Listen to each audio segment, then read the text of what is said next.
রাত গভীর, আকাশে কালো মেঘের ভারী চাদর, যেন পৃথিবীর সমস্ত আলো গিলে ফেলতে চায়। বিদ্যুৎ মাঝে মাঝে ঝলসে উঠছে, আলো অন্ধকারের খেলা খেলছে মেঘের ফাঁকে। বাতাস ভারী, উষ্ণ, একটা কিছু ঘটার অপেক্ষায় যেন থমকে আছে চারপাশ। এসি চলছে, এসির ঠান্ডা বাতাসেও যেন মেহেরের ভেতরের আগুন নিভছে না।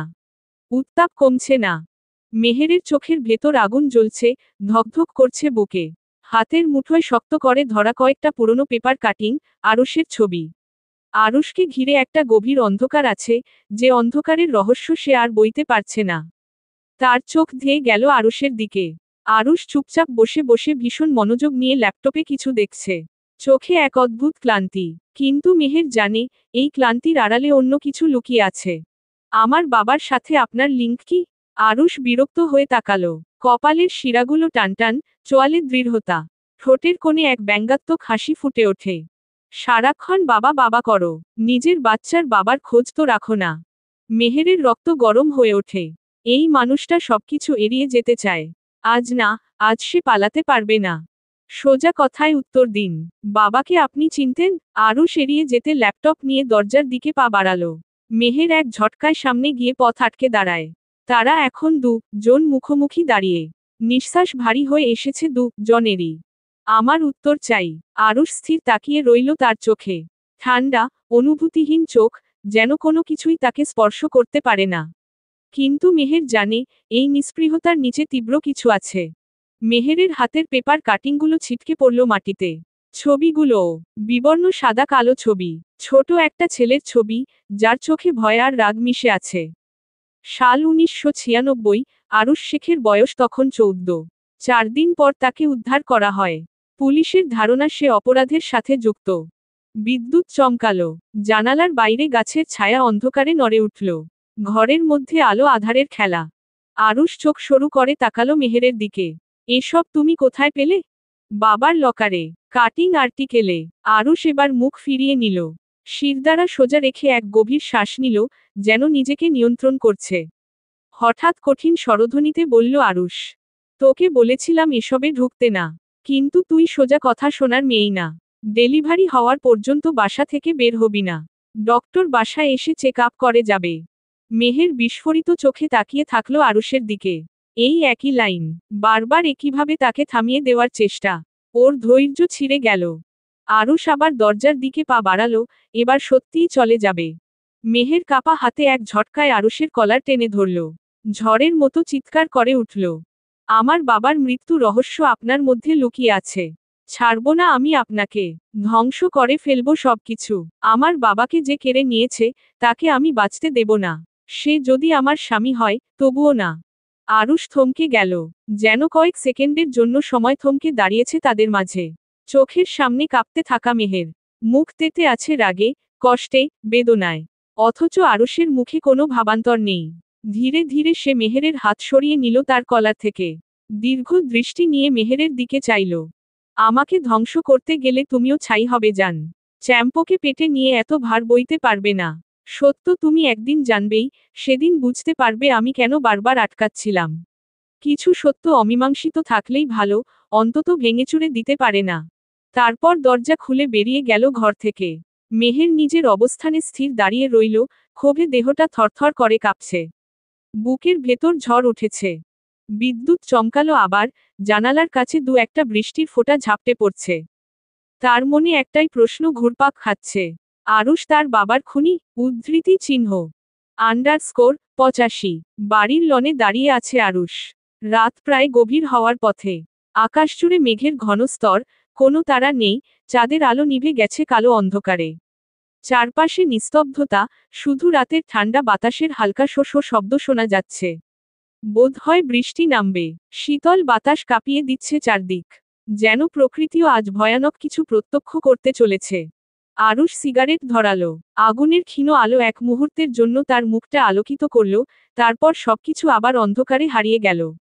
ধোঁয়ার সর্পিল রেখা আকাশে মিলিয়ে যেতে লাগল, তার অতীতের ছায়াগুলো এখনো তাকে তাড়িয়ে বেড়াচ্ছে। আজ মেহের আবার সেই অতীতের দরজা খুলে দিয়েছে, যে দরজা বহুদিন আগেই পেরেক দিয়ে বন্ধ করে দিয়েছিল সে। কিন্তু সত্য কখনো লুকিয়ে রাখা যায় না, সময়ের সঙ্গে সঙ্গে ফাটল ধরে, আর সেই ফাটল দিয়েই বেরিয়ে আসে বিভীষিকা অতীতগুলো। ফ্ল্যাশব্যাক। 14 বছর বয়সী আরুষ। সাল 1996। অন্ধকার ঘর, ঠান্ডা সিমেন্টের মেঝে, মাঝখানে পড়ে আছে এক কিশোর, হাত পা শক্ত করে বাঁধা। গায়ে ছেঁড়া শার্ট, শরীর জুড়ে নীলচে কালশিটে দাগ। ঠোঁট ফাটা, চোখের নিচে কালি জমে গেছে। ক্ষুধা ও ব্যথায় শরীর নিস্তেজ হয়ে আছে, কিন্তু চোখের ভেতর একটুও ভয় নেই। 4 দিন হয়ে গেছে। 4 দিন ধরে এই জানালাহীন, স্যাঁতস্যাঁতে ছোট্ট ঘরে আটকা সে। আলো নেই, শুধু লালচে আলোয় আবছা অন্ধকার, যা এই বন্দিত্বের ভয়াবহতাকে আরও বাড়িয়ে তুলেছে। বাইরে থেকে ভেসে আসছে ফিসফিস কথা। শেখ সাহেব এহনু টেহা পাডায়নি? শান্ত থাক, ছেলেকে হাতের তলে পাইছি, চিন্তাটা কিসের? পোলাডা ঝামেলা করতাছে না তো? ন, প্রথম দিন কান্তাছিল, এখন নিস্তেজ হইয়ে গেছে। খাওন পায় না, বড়লোকে পোলা না? মানায় নিতে পারতাছে না। উদ্ধৃতি চিহ্ন। কাইল সহালেই আইতে কইছি, পাড়ানতু শেখ সাহেব যদি টেহা না দেয়, তাইলে বাচ্চাডারে হুকুম মতো বর্ডারের ওপারে পাঠায় দিমু। এমনেও তাই করমু, খালি টাহাগুলানের জন্য অপেক্ষা করতাছি। পুলিশ কিছু ঠাউর করবে না তো? আমার ডর করতাছে, বসের কথার উল্টাডা হরছি। কি যে কপালে আছে রে। হর হালা, এই দেশে পয়সার জোরে সব চুপ মাইরা পইরা থাহে। বুঝছো, আমাগো ধইরা কেউ দেহা কাগে। ওই হালায় দিত 1 লাখ, হেতি দিয়া কদ্দিন চলতি? 50 লাখ টাহা দাবি করিছি, শেখ সাহেব দিবেন কইছে। একবার টাহাগুলা হাতে পাই, এরপর এসব আকাম কুকাম ছাইরা দিমু। উদ্ধৃতি চিহ্ন। লোক দুটোর কথোপকথন শুনে 14 বছরের আরুষ চোখজোড়া বন্ধ করে রাখে। তার চোখের নিচের ছায়া গাঢ় হচ্ছে, কিন্তু মনের ভেতর যে আগুন জ্বলছে, তা দাউ দাউ করে ছড়িয়ে পড়ছে শিরায় উপশিরায়। মনের মধ্যে তীব্র বিদ্বেষ, ঘৃণা জমেছে। সে জানে, বাবাকে ট্রাপে ফেলার জন্যই তাকে তুলে আনা হয়েছে। বাবার অনেক শত্রু, কিন্তু এতটা নিচে নেমেছে তারা? তার ছোট্ট বুকের ভেতর ঘৃণা জমতে থাকে। ঘৃণা, এই নোংরা জগতের জন্য। পরদিন ভোরে, দরজা খুলে গেল। হালকা কুয়াশায় আচ্ছন্ন বাহিরটা। দরজা খুলে তাকে টেনে বের করে আনলো 2 জন লোক। তাদের হাতে বন্দুক, চোখে নির্মম দৃষ্টি। হাত পা খুলোর, এখন আর ঝুঁকি নাই। একজন এসে রশি কাটল, কিন্তু ছেলের শরীর এত দুর্বল ছিল যে সে সাথে সাথে মাটিতে পড়ে গেল। হা হা হা, শেখ সাহেবের পোলার দেহি দম নাই। আরুষ চোখ তুলে তাকালো। তার মায়ামো চোখের নিচে অন্যরকমের শূন্যতা। কিন্তু সেই শূন্যতা ঢেকে রেখেছে এক ভয়ঙ্কর অন্ধকার। সে আর সেই আগের শিশু নেই। তাড়াতাড়ি কর, বাচ্চাটারে গাড়িতে তোলো হালা, পুলিশ আসার আগেই ভাইগা পরমু। আরুষের চোখের ভেতর যে আগুন, সেটা তারা পড়তে পারেনি। কিন্তু কয়েক সেকেন্ড পরেই বেশ ভালো বুঝতে পারল। যখন আরুষ লোহার রড তুলে ঝটকা মেরে এক অপহরণকারীর মাথায় আঘাত করল। সেই লোকটা ধপ করে পড়ে গেল। দ্বিতীয় জন কিছু বুঝে ওঠার আগেই ছেলেটা পাগলের মতো তার দিকে ঝাঁপিয়ে পড়ল, পাথরের মতো মুষ্টি মারল মুখে। নাক ফেটে রক্ত ছিটকে পড়ল মাটিতে। কামড়া হরলি কি হারামজাদা! কিন্তু দেরি হয়ে গেছে। 14 বছরের কিশোর তখন আর কিশোর নেই। কেমন যেন হিংস্র হয়ে গেছে সে। একের পর এক ঘুষি মারছে, গলা চেপে ধরছে। 4 দিন ধরে জমে থাকা রাগ, ভয়, যন্ত্রণা প্রতিশোধের আগুনে পরিণত হয়েছে। আরুষ উঠে দাঁড়ালো। দুজনই আহত হয়ে কাতরাচ্ছে মাটিতে। একটা পিস্তল পড়ে আছে পাশে। আরুষ হাত তুলে নিল, 2 অপহরণকারীর কপাল বরাবর শুট করল।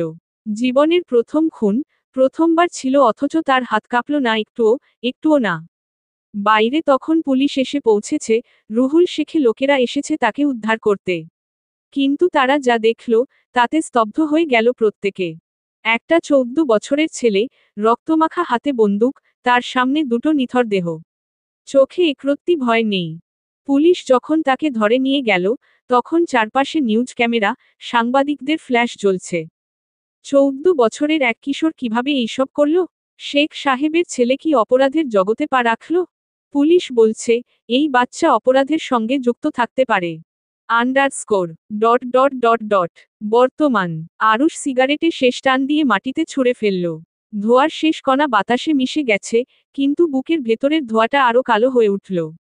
আজ এত বছর পরেও সেই ঘটনাগুলো তার মাথায় গেঁথে আছে। কিন্তু আসল সত্য, তাকে কেউ জানে না। মেহেরও জানে না। সে জানে না, এই অপহরণ নাটকের পেছনে কারা ছিল। সে জানে না, কারা কারা সেই নোংরা খেলায় অংশ নিয়েছিল। আর মেহের যদি সত্য জানে, সত্যি যদি জানে যে, তার বাবাকে আরুষ চোখ বন্ধ করল। কপালের শিরাগুলো টানটান হয়ে উঠছে। এই সত্য বাইরে আসতে পারে না। মেহেরকে আটকাতেই হবে। আন্ডারস্কোর। মেহের জানালার পাশে দাঁড়িয়ে বাইরের অন্ধকারের দিকে তাকিয়েছিল। গাড়ির ইঞ্জিনের আওয়াজ কানে এলো একটা সময়ে। জানালা দিয়ে দেখল, আরুষের গাড়িটা গেট পেরিয়ে চলে যাচ্ছে। দীর্ঘশ্বাস বেরিয়ে এলো নিজের অজান্তেই। কঠিন ঠান্ডা গলায় ফোনটা হাতে তুলে নিল। ডায়াল করল আবিরের নম্বরে। ওকে কিছু বলার সুযোগ না দিয়ে মেশিনের মতো বলল, ভাইয়া, বাবার কেস রিওপেন করো। ওপাশ থেকে আবির হতভম্ব হয়ে বলল, কেন? খালু স্বাভাবিক অ্যাক্সিডেন্টে মারা গেছেন মেহু।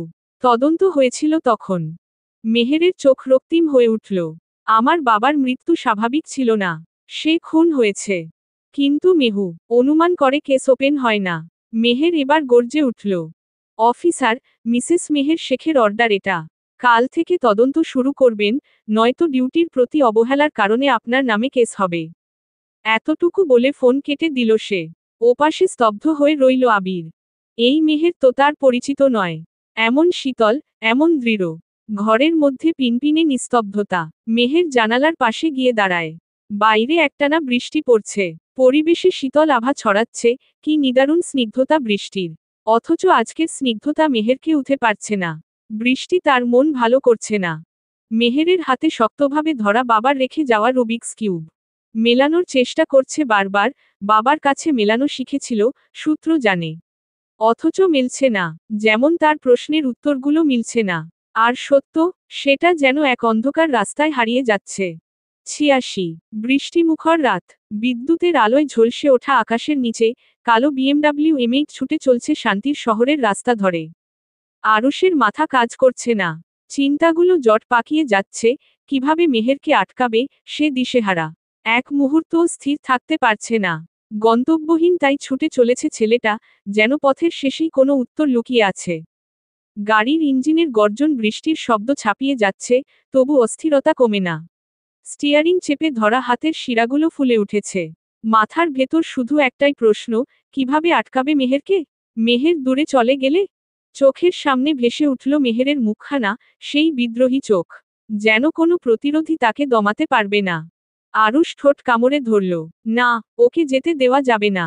যে কোনো উপায়ে ওকে আটকাতেই হবে। গাড়ির গতি আরও বাড়িয়ে দিল সে। গাড়ির মিউজিক সিস্টেমে গান বাজছে। Musical note musical note musical note, मिलने है मुझसे आए, फिर जाने क्यों टैन आए। किस मोड पे है लाई आशिकी, वो खुद से है या खुदास। इस पाल मेरी लड़ाई, किस मोड पे है लाई आशिकी। গানটা যেন তার নিজের মনের কথাগুলোই বলছে।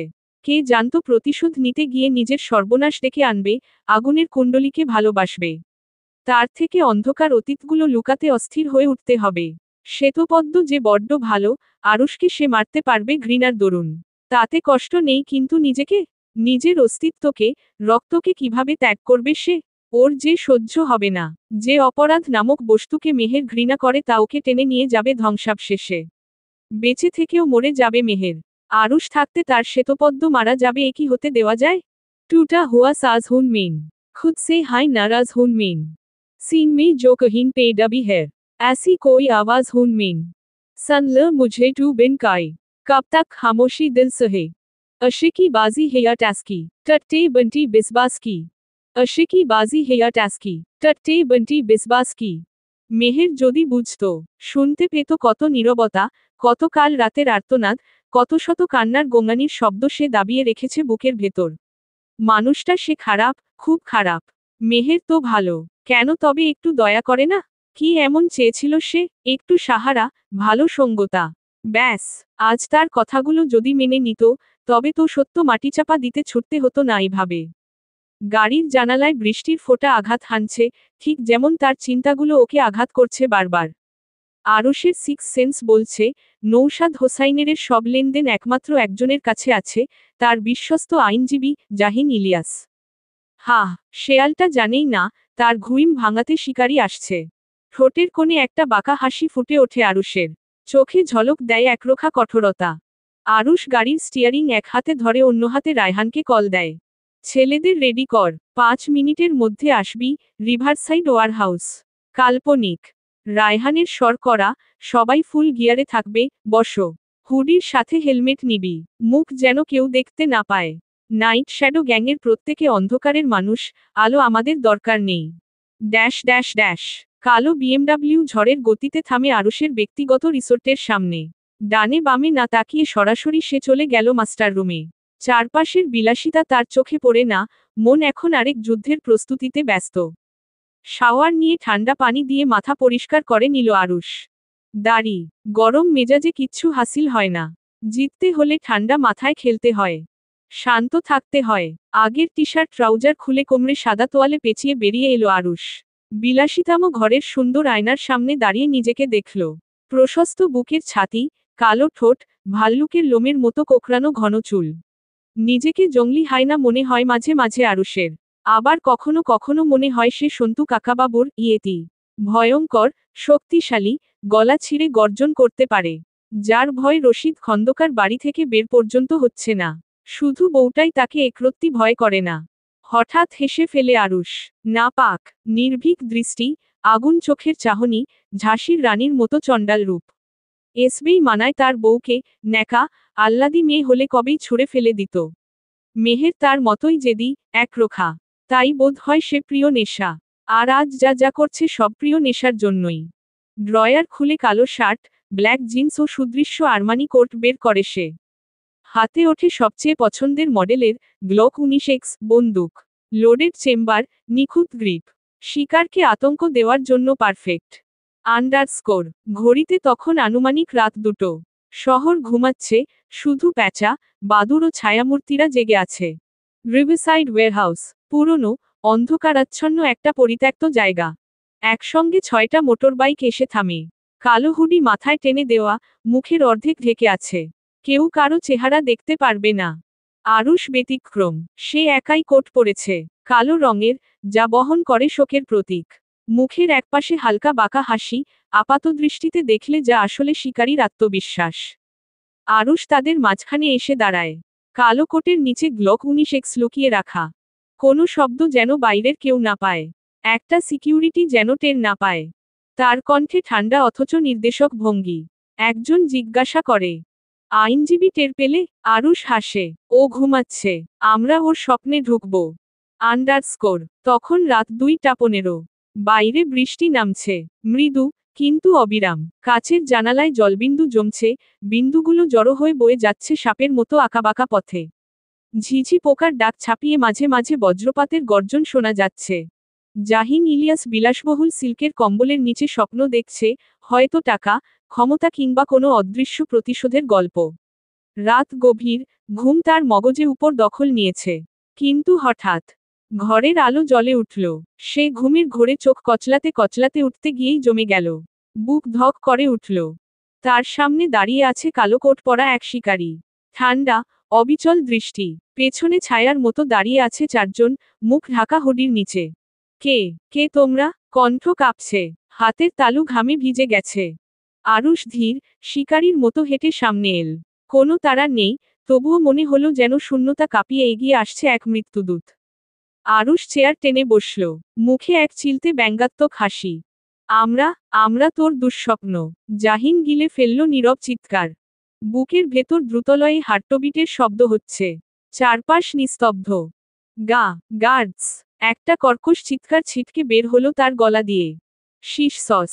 একজন হুডি পরা লোক সামনের দিকে ঝুঁকে এসে ফিসফিস করল।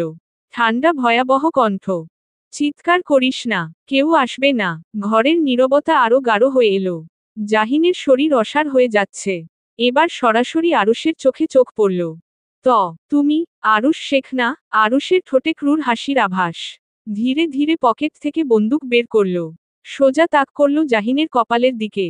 তোর সাথে আমি গল্প করতে আসিনি, খবিস। তার কণ্ঠে কোনো উগ্রতা নেই, শুধু তীব্রতা, যা হাড়ের মধ্যে ঠান্ডা শিহরণ বইয়ে দেয়। জার্নালিস্ট নৌশাদ হোসাইন, যত ডকুমেন্টস, প্রুফ যা কিছু আছে, চুপচাপ দিয়ে দে, না হলে মাথার মধ্যে গুলি ভরে দিব। জাহিন ঠোঁট চাটল, গলা শুকিয়ে গেছে। আমার কাছে কিছু নেই। গলার স্বর শুকনো। এই বোকা তারা চিহ্ন দা, আমাকে বলদ পেয়েছিস? সব কুত্তার বাচ্চার খবর রাখি আমি। আরুষের বিকট ধমকে পিলে চমকে যায় জাহিনের। ঘাম ছুটে যাচ্ছে, তবু আইনজীবী নিজেকে স্বাভাবিক রাখার চেষ্টা করে। শোনো আরুষ, তুমি জানো না তুমি কি চাইছো? এটা শুধু নৌশাদ হোসেইনের ব্যাপার না, আরও অনেক বড় মাপের মানুষ আছে পেছনে। আমি যদি মুখ খুলি, ওরা আমাকে শেষ করে দেবে। তুই ভাবছিস, মুখ না খুললে আমি তোকে ছেড়ে দেব?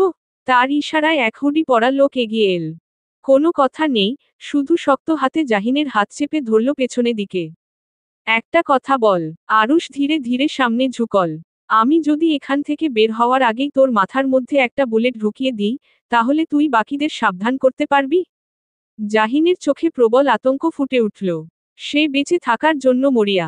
আর আরুষ জানে, এই ধরনের মানুষ টাকার জন্য সব করতে পারে, কিন্তু নিজের প্রাণের জন্য আরও বেশি ভয় পায়।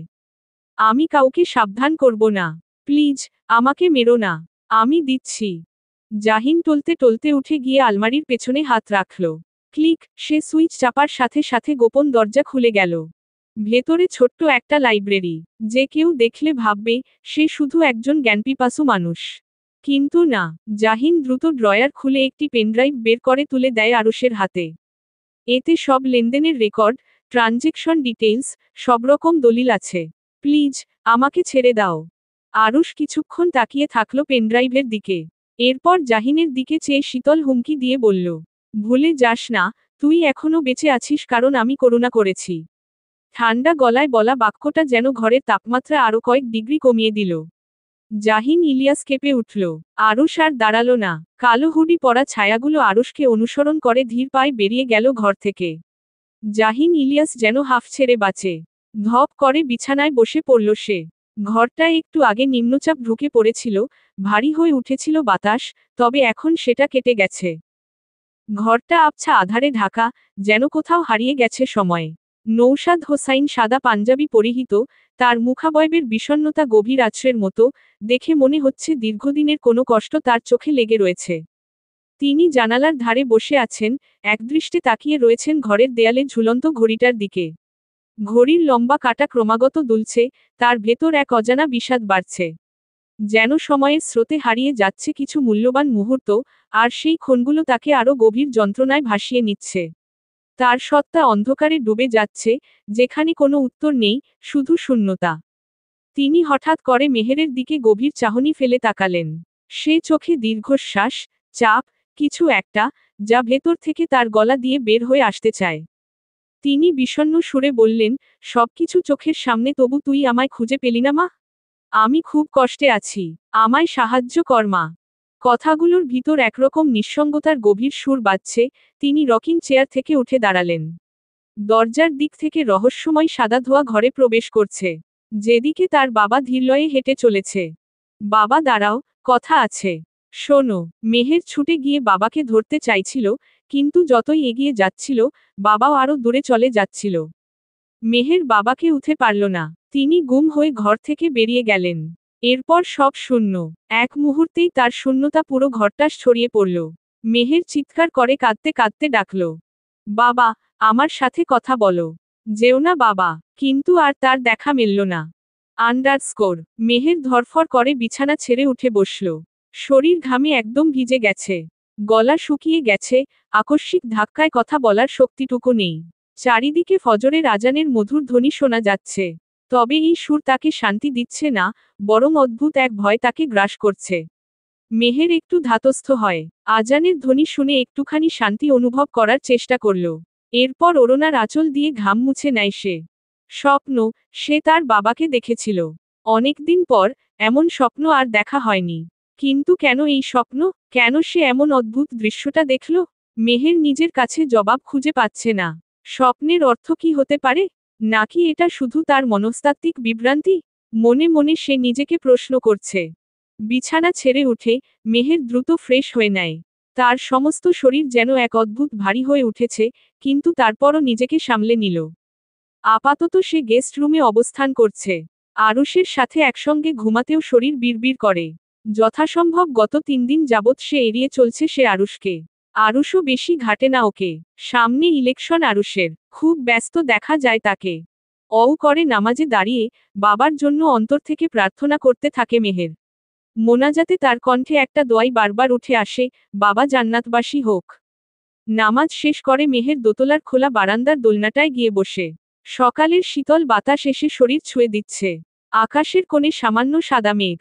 চারিপাশে কঠোর নীরবতা, দূরে কোথাও পাখিরা সূর্যোদয়ের গান গাইছে। এত সবের মধ্যেও মেহেরের অন্তরে কোনো শান্তি নেই।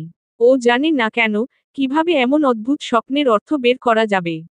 ভেতর ভেতর একটা অদৃশ্য অশান্তি তাড়া করছে। বাবা কি কবরে ভালো নেই? নাকি সারাদিন আজগুবি ভাবনার হ্যালুসিনেশন মাত্র? আন্ডারস্কোর সাজানো গোছানো মঞ্চ। মঞ্চের অবস্থান রাজশাহী শহরের প্রাণকেন্দ্রে। প্রতিটা সড়কের সংযোগস্থল, গলি, বাজার এবং দোকানপাট থেকে সোজা মঞ্চ দেখা যাচ্ছে। কাকফাটা রোদের নিচে দাঁড়িয়ে শত শত মানুষ, গুনতে গেলে 600 ছাড়াবে। সারি সারি সমর্থকেরা একত্রিত হয়ে দাঁড়িয়েছে। মঞ্চটা স্বাভাবিকের চেয়ে একটু উঁচু, যেন সর্বত্র থেকে সবকিছু দৃশ্যমান হয়।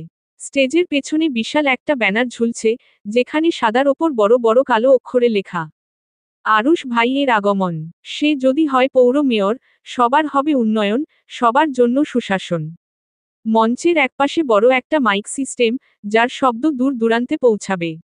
সামনে, মঞ্চের দুই পাশ থেকে টানানো বিশাল পতাকা দুলছে। পতাকাগুলোর মধ্যে একটিতে আওয়ামী লীগের লোগো, অন্যটিতে আরুষের ছবি। আজ আরুষ সাদা পাঞ্জাবি পাজামা পরেছে, যার জন্য তার শ্যামকালো রঙের গায়ের স্বচ্ছতা আরও সুন্দরভাবে ফুটে উঠছে। পাঞ্জাবির সাদা রং ব্যক্তিত্বের উজ্জ্বলতা আরও বাড়িয়ে দিয়েছে। হাসির এক টুকরো দীপ্তি সারা মুখে। আত্মবিশ্বাস রগে রগে ছুটছে, কোনো কিছুই ওকে থামাতে পারবে না বলে মনে হচ্ছে। সোজা দাঁড়িয়ে, মঞ্চের সামনে থাকা জনতার দিকে তাকিয়ে, পুরো শহর জয় করার প্রস্তুতি নিচ্ছে। আরুষের চোখে দৃঢ়তা, মনোযোগে কোনো ফাঁক নেই। মঞ্চের চারপাশে স্লোগান আর উত্তেজনা যখন মাথায় চড়ে যাচ্ছে, তখন ওর হাসি আরও বেশি জ্বলজ্বল করছে। ও জানে, আজকের দিনটা ওরই। সমস্ত শক্তি, সামর্থ্য এবং নেতৃত্বের অঙ্গীকার ওকে এগিয়ে নিয়ে যাবে। কারণ আরুষ হারতে শেখেনি। মঞ্চের নিচে থেমে থেমে স্লোগানের ধ্বনি উঠছে।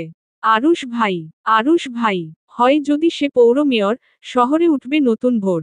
আরুষ ভাইয়ের হাত ধরে গরব শহর নতুন করে।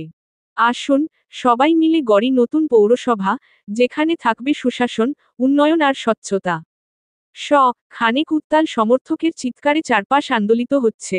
পুরো এলাকা উত্তাল হয়ে উঠেছে, এক একটা স্লোগানে সাড়া দিচ্ছে সমর্থকেরা। আজকের সবচেয়ে বড় আকর্ষণই হল সমর্থকদের উপচে পড়া ভিড়। বিভিন্ন বয়সী, বিভিন্ন পেশার মানুষ ভিড় জমিয়েছে। বেশিরভাগই ছাত্র, যুবক, আর শহরের সাধারণ মানুষ, যারা আরুষের সামনে এসে দাঁড়িয়েছে তাকে সমর্থন জানানোর জন্য। তারা হাত নেড়ে আরুষের প্রতি তাদের আনুগত্য প্রকাশ করছিল। কিছু সমর্থকেরা ভলেন্টিয়ার হয়ে হাতে লিফলেট আর স্টিকার নিয়ে মঞ্চের আশেপাশে চলছে। একপাশে বিশাল একটা গাড়ি, যেখানে প্রচারের জন্য আরও পোস্টার আর ব্যানার আছে। আরুষ হালকা কাশি দিয়ে গলার শ্লেষা পরিষ্কার করে নিয়ে উত্তাল জনতার উদ্দেশ্যে ভাষণ দিল।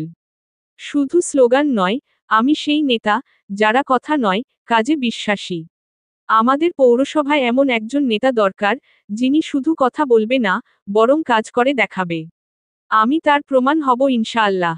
ভুল থেকে শিক্ষা নিয়ে, নতুন করে স্বপ্ন দেখুন। আমি আপনাদেরই একজন, এই শহরের সন্তান, আর আমি জানি, আমাদের শহরকে আরও উচ্চতায় নিয়ে যেতে হবে। আমি যদি আপনাদের সেবা করার সুযোগ পাই, তবে প্রতিটি প্রান্তিক মানুষকে সমান সুযোগ করে দেব, কোনো বৈষম্য থাকবে না। শুধু নির্বাচন নয়, এক নতুন দিনের সূচনা হোক। আমরা একসাথে পৌরসভাকে বদলে দেব, যেখানে আমাদের ভবিষ্যৎ নিরাপদ, সুন্দর এবং সুশাসিত হবে। আসুন, সবাই মিলে গড়ি নতুন পৌরসভা, যেখানে থাকবে সুশাসন, উন্নয়ন আর স্বচ্ছতা। জয় বাংলা। উদ্ধৃতি চিহ্ন। আরুষের বক্তব্য শেষ হওয়ার পর, মঞ্চের চারপাশে এক ধরনের নীরবতা নেমে আসে। সমর্থকেরা কিছুক্ষণের জন্য নিশ্চুপ হয়ে যায়, যেন বক্তব্যের প্রভাব পুরোপুরি ধারণ করার চেষ্টা করছে। এরপর, পুনরায় স্লোগান গর্জে উঠতে থাকে। জিতবে জিতবে আরুষ ভাই জিতবে। সমর্থকদের স্লোগানে যেন মাটি কাঁপছে। চারপাশে উত্তেজনা আরও বাড়তে থাকল। কিছু সমর্থক নিজেদের উচ্ছ্বাসে একে অপরকে জড়িয়ে ধরছে, কেউ আবার আরুষের ছবি ও পোস্টার হাতে নাচানাচি করছে। স্লোগান, উল্লাস, আর উদ্দীপনা পুরো এলাকাকে সোনালী রোদে আরও উজ্জ্বল করে তুলেছে।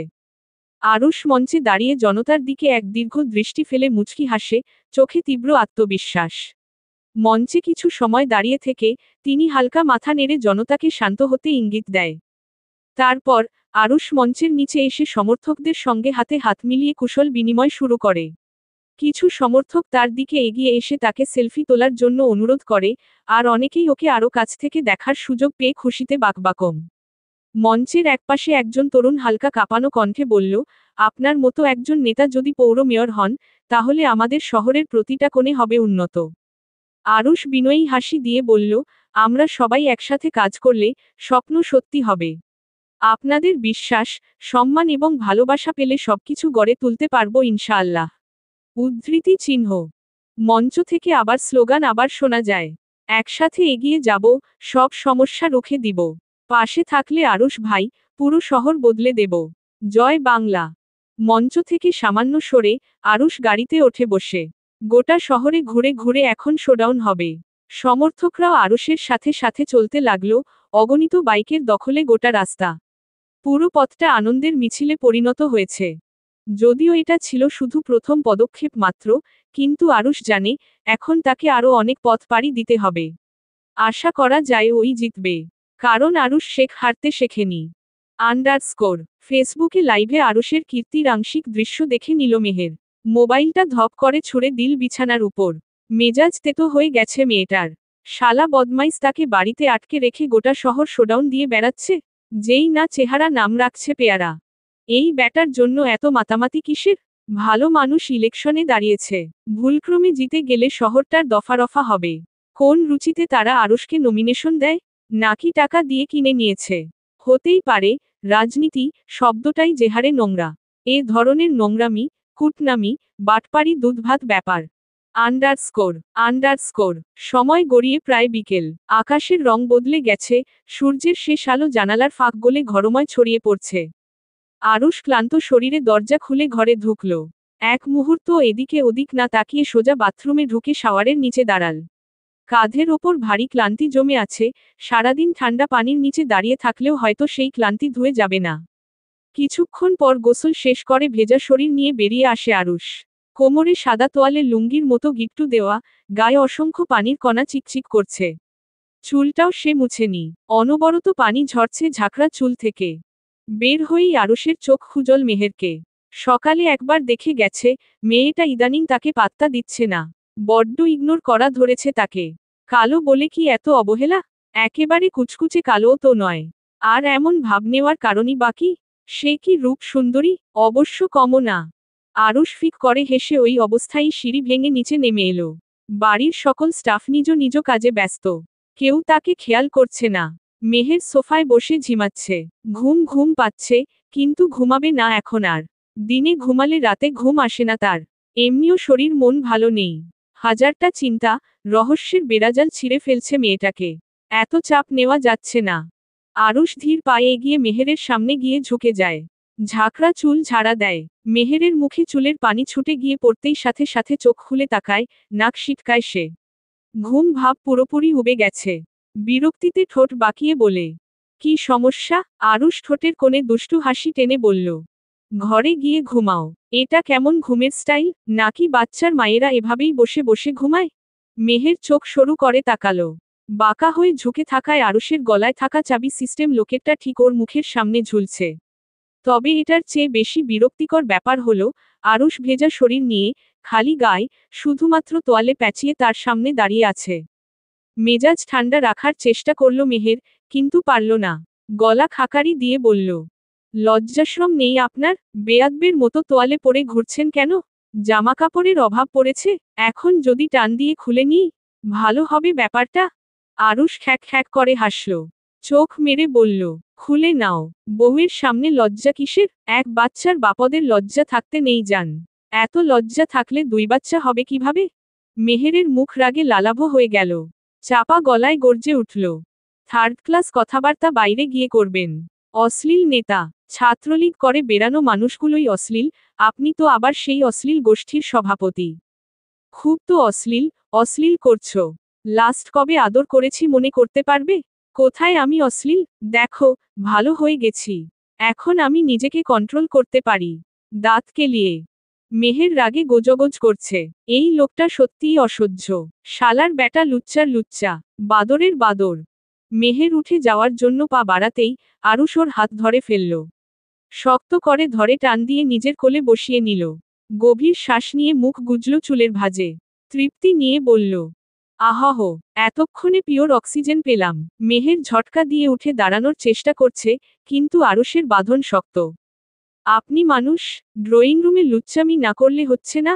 আন্টি এসে দেখলে ইম্বারেস হবে না? সরুন এক্ষুনি, বলেছি না আমায় ধরবেন না। আরুষ নাছোড়বান্দার মতো তোত্তারা স্বরে বলল, আমার বাচ্চার মা, আমার বউ, আমার ইচ্ছে, আমি ধরেছি। ব্যাস, তুমি বলার কে মেয়ে? আন্টি দেখলে দেখুক, কি এমন দেখবে? আমি কি ড্রয়িং রুমে বসে ডার্ক রোমান্স করছি? বিষম রাগে মেহের চিমটি কেটে দিল আরুষের হাতে। আরুষ নাটকীয় আর্তনাদ করে ছেড়ে দিল তাকে, সাথে সাথে হাত ডলতে ডলতে অভিযোগের সুর তুলল। তুমি বউ না সারাশি? সারাক্ষণ চিমটি দাও। সারাদিন ছেলেদের মধ্যে থেকে একবেলায় আমার সব ফিল শুকিয়ে গেছে। ইস্ট্রোজেন কমে গেছে। শালারা একটু পরপর জড়িয়ে ধরে, মনে হচ্ছিল আমি শালাদের নতুন বিয়ে করাবো। তোমার কাছে আসলাম, গা থেকে ব্যাটা ব্যাটা গন্ধটা দূর করতে, শেষমেশ তুমিও লাথি মারলে। ছি! নবাব তোমায় বেগম বানাতে চায়, আর তুমি করো নবাবের সাথে বিরোধ। এটাও কি আমার মির্জাফর বাপ শিখিয়ে দিয়েছিল? বিরক্তির সুরে মেহেরের ধৈর্যের বাঁধ ভেঙে গেছে ইতিমধ্যে। চোখে আগুন নিয়ে বলল, আপনার মুন্ডু। আরুষ ফিক করে হাসল। বউ, একটু থাকো না, 5 মিনিট। কাছে আসলে খুন করব। অশ্লীল নেতা। আরুষ বারণ শুনে না, একদম গা ঘেঁষে এসে কানের কাছে ফিসফিসিয়ে বলল, 5 মিনিট দিলে না তো, চলো, এখন তুমি আমার সাথে ঘুমাবে। রাতে দূরে দূরে থাকো, খুব সাহস বেড়েছে। তুমি আমায় ইগনোর করো, জানো মেয়েদের কাছে আমার কত ডিমান্ড? মেহের ধীর কণ্ঠে বলল, সস্তার বাজারে, সস্তার মেয়েমানুষের কাছে দাম থাকতে পারে। আপনার দাম আমার কাছে 2 টাকাও নয়। আরুষ গভীর চোখে তাকালো, ঠোঁটের কোণ বাঁকিয়ে হাসি ফুটিয়ে ধপ করে তাকে কোলে তুলে নিল। মৃদু স্বরে বলল, কিন্তু তোমার দাম আমার কাছে প্রাণাধিক মেহেরজান। তাই তো ছাড়তে পারি না। রক্তে মিশে গেছো, ত্যাগ করতে পারি না। অ্যালকোহলের চেয়েও তীব্র নেশা, তাই মদে আর নেশা ধরে না। সর্বনাশী সত্তা তোমার, তোমায় ছাড়া কিচ্ছু বুঝি না। মেহের এসব কথা কানে নিল না। 2 হাত দিয়ে আরুষের বুকে ক্রমাগত ঘুষি মারতে থাকে। তাও যদি নামিয়ে দিত। দাঁত কিরমির করে বলল, আপনি এত অমানুষ কেন? বুঝেন না ভালো লাগছে না? জ্বালাচ্ছেন কেন? দূরে থাকুন আমার থেকে। আরুষ শান্ত চোখে তাকিয়ে বলল, দূরেই তো থাকতে পারি না। জ্বালাচ্ছি আমি? জ্বালাচ্ছ আমায় তুমি মেয়ে। মেহেরের রাগে দপদপ করতে থাকা মুখটা ওর আরো ভালো লাগলো। চোখে মুখে বিদ্রোহ, অথচ হাতের মুঠোতে বন্দি। সে কি জানে, এই প্রতিরোধটাই তাকে আরো আকর্ষণীয় করে তোলে। গভীর, ধীর অথচ দুর্বার কণ্ঠে বলল, শোনো, আরুষ শেখ নারীর অবহেলা বরদাস্ত করে না। বারবার এই ভুল করার স্পর্ধা দেখাও কেন? খুব সুখ পাও আমায় পুড়িয়ে? ঝগড়া করো, ঘৃণা করো, শাসন করো, বিরোধ করো। শুধু নীরবতা টেনে গোপনে ক্ষতবিক্ষত করো না। তোমায় কিভাবে দেখাই আমার হৃদয় আছড়ে আছড়ে আহত। এর চেয়ে ভালো না মেরে ফেলা? আরুষের কণ্ঠস্বর কেমন আহত শোনালো। মেহের থমকে গেল কিছুক্ষণের জন্য। এরপর পুনরায় বিরোধ তুলল মন। ততক্ষণে ওকে ঘরে এনে নামিয়ে দিয়েছে আরুষ। মেহের তেজ দেখিয়ে ছুটে বেরিয়ে যেতে আবারও আরুষ টেনে ধরে তাকে। কাঠোকাঠ গলায় বলে, তুমি আমার বউ, সর্বস্ব আমারই। কাকে দেখাও তেজ? ঝলসে দিতে আমি কম জানি? কেবল করি না কারণ। উদ্ধৃতি চিহ্ন। থামলেন কেন বলুন?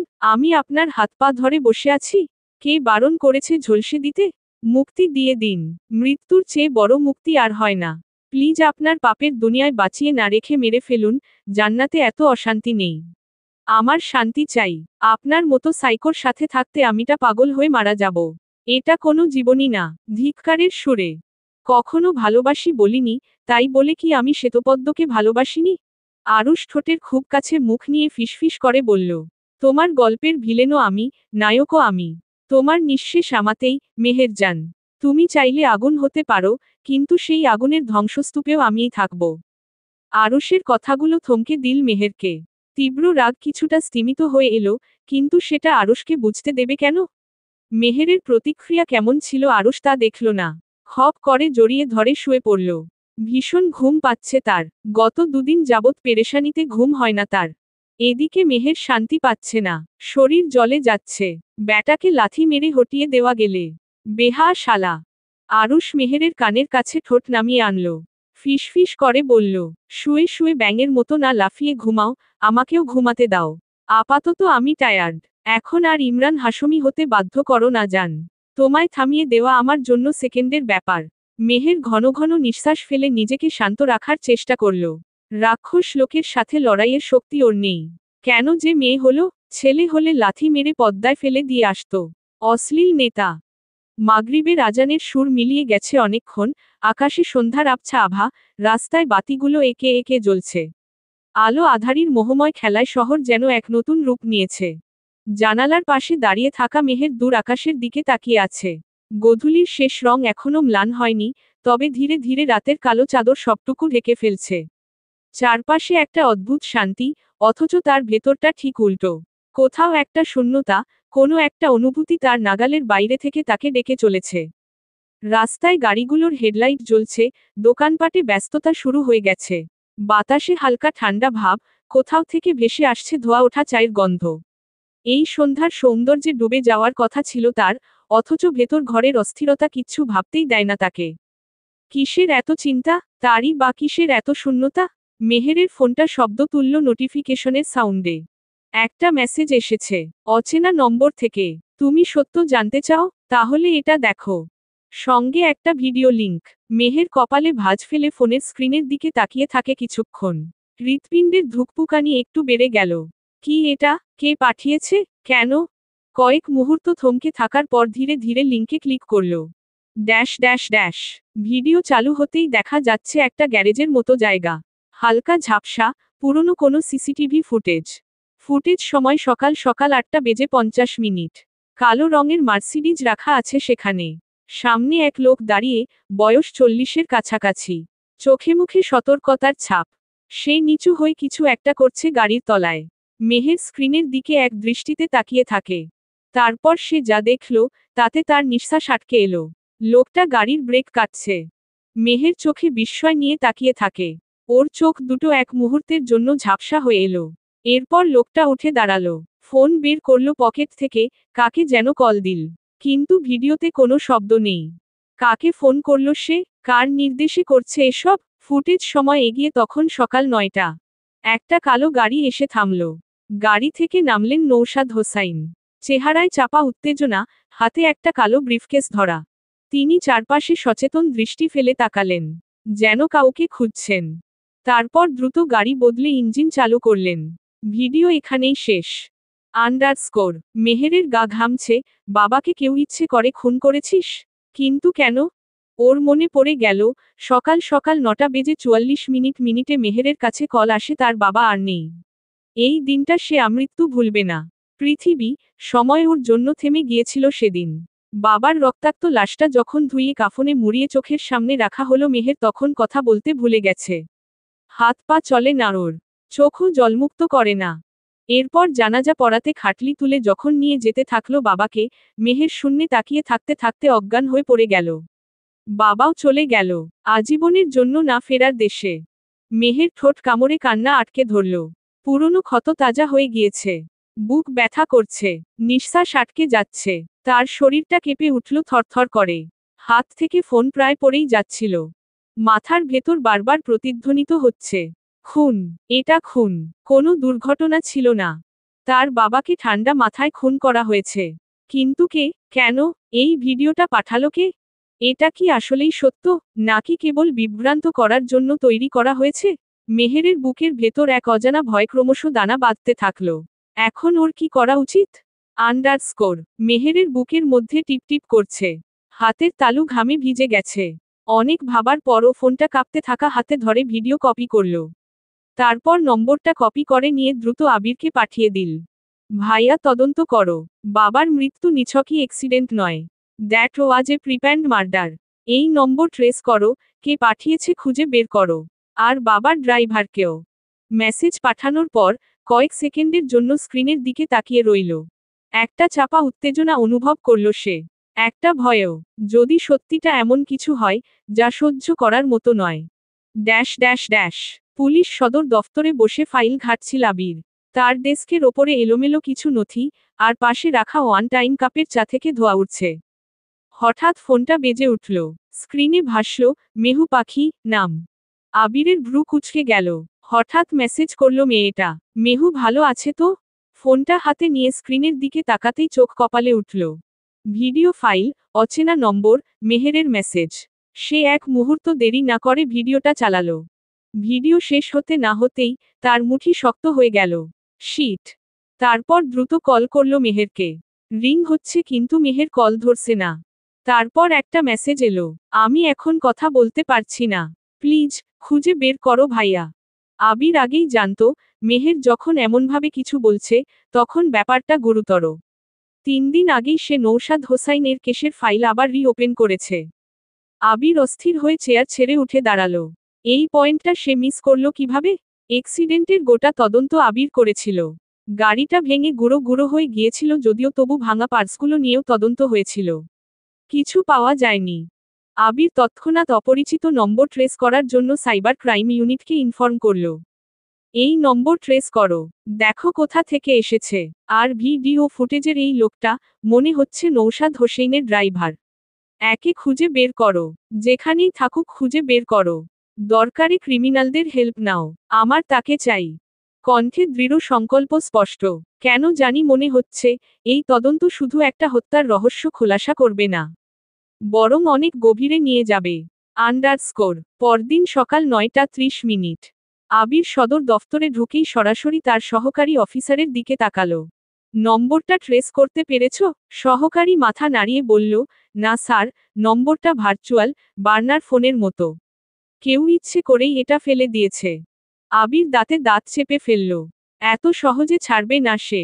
ড্রাইভারকে খুঁজে পেয়েছ? হ্যাঁ স্যার, এটুকু বলে অফিসার কম্পিউটার থেকে একটা ঠিকানা বের করল। এই লোকটা নৌশাদ হোসেনের ড্রাইভার নয় স্যার, গ্যারেজের কর্মচারী ছিল।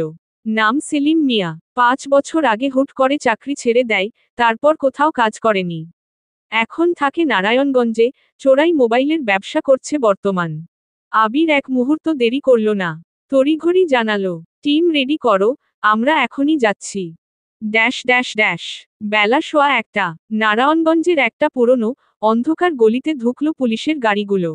ছোট্ট একটা ভাঙা ঘরের সামনে দাঁড়িয়ে আছে আবিরের টিম। আবির ইশারা করতেই 2 জন অফিসার দরজায় কষে লাথি মারল।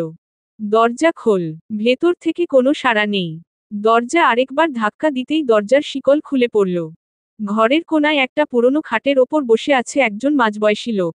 চেহারায় ক্লান্তির ছাপ, চুল উস্কো খুস্কো, চোখে ভয়। সেলিম মিয়া। আবির ধীর পায়ে তার দিকে এগিয়ে গেল। গম্ভীর স্বরে জিজ্ঞেস করল, সেলিম মিয়া? লোকটা উঠে দাঁড়াতে চাইছিল, কিন্তু পা কাঁপছে। আপনার সঙ্গে আমাদের কিছু কথা আছে। থানায় চলুন। সেলিম মিয়া মাথা নাড়ল, মুখে আতঙ্কের ছাপ। কিন্তু কিছু বলার আগেই 2 জন পুলিশ অফিসার তাকে ধরে গাড়িতে তুলে নিল। লোকটার চোখে স্পষ্ট ভয়। পুরনো পাপনামা বোধ হয় চোখের সামনে ভেসে উঠেছে। দুপুর 1:33। চারপাশে ধূসর রঙের সিমেন্টের দেয়াল, কোথাও কোথাও বয়সের ছাপ ফাটল ধরিয়েছে। উঁচুতে ছোট্ট একটা জানালা, লোহার শিক দিয়ে ঢাকা।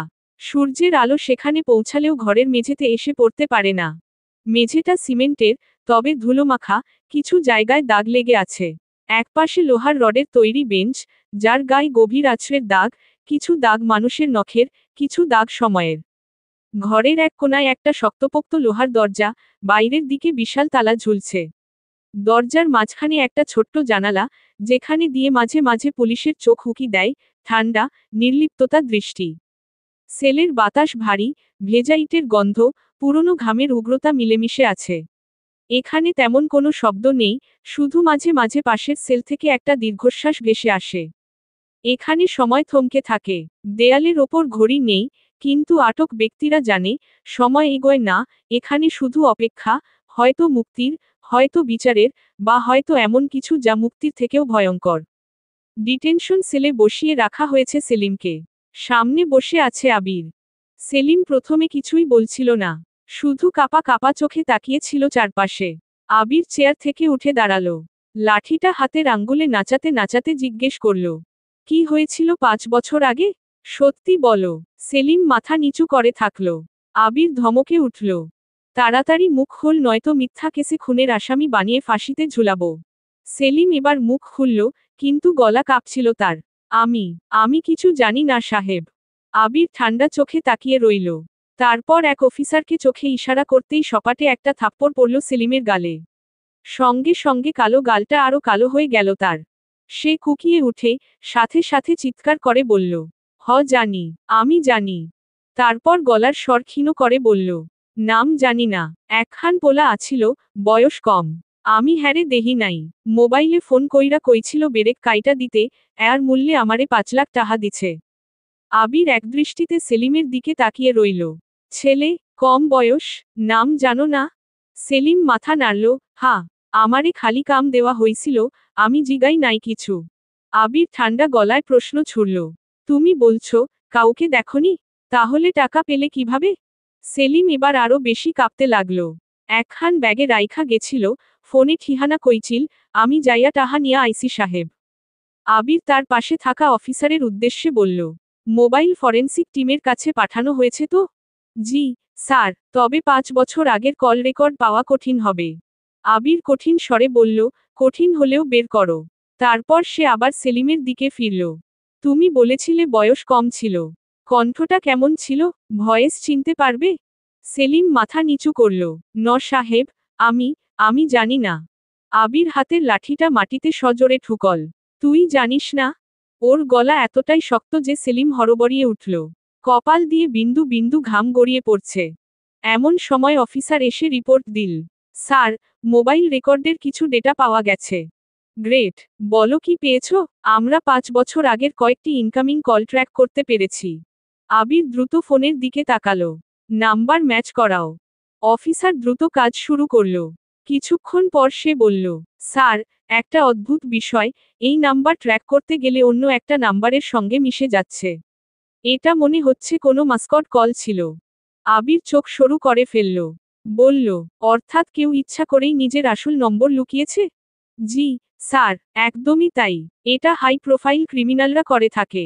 ফেক আইডি দিয়ে মাস্কিং করা হয়, যাতে আসল কলারের ট্রেস না পাওয়া যায়।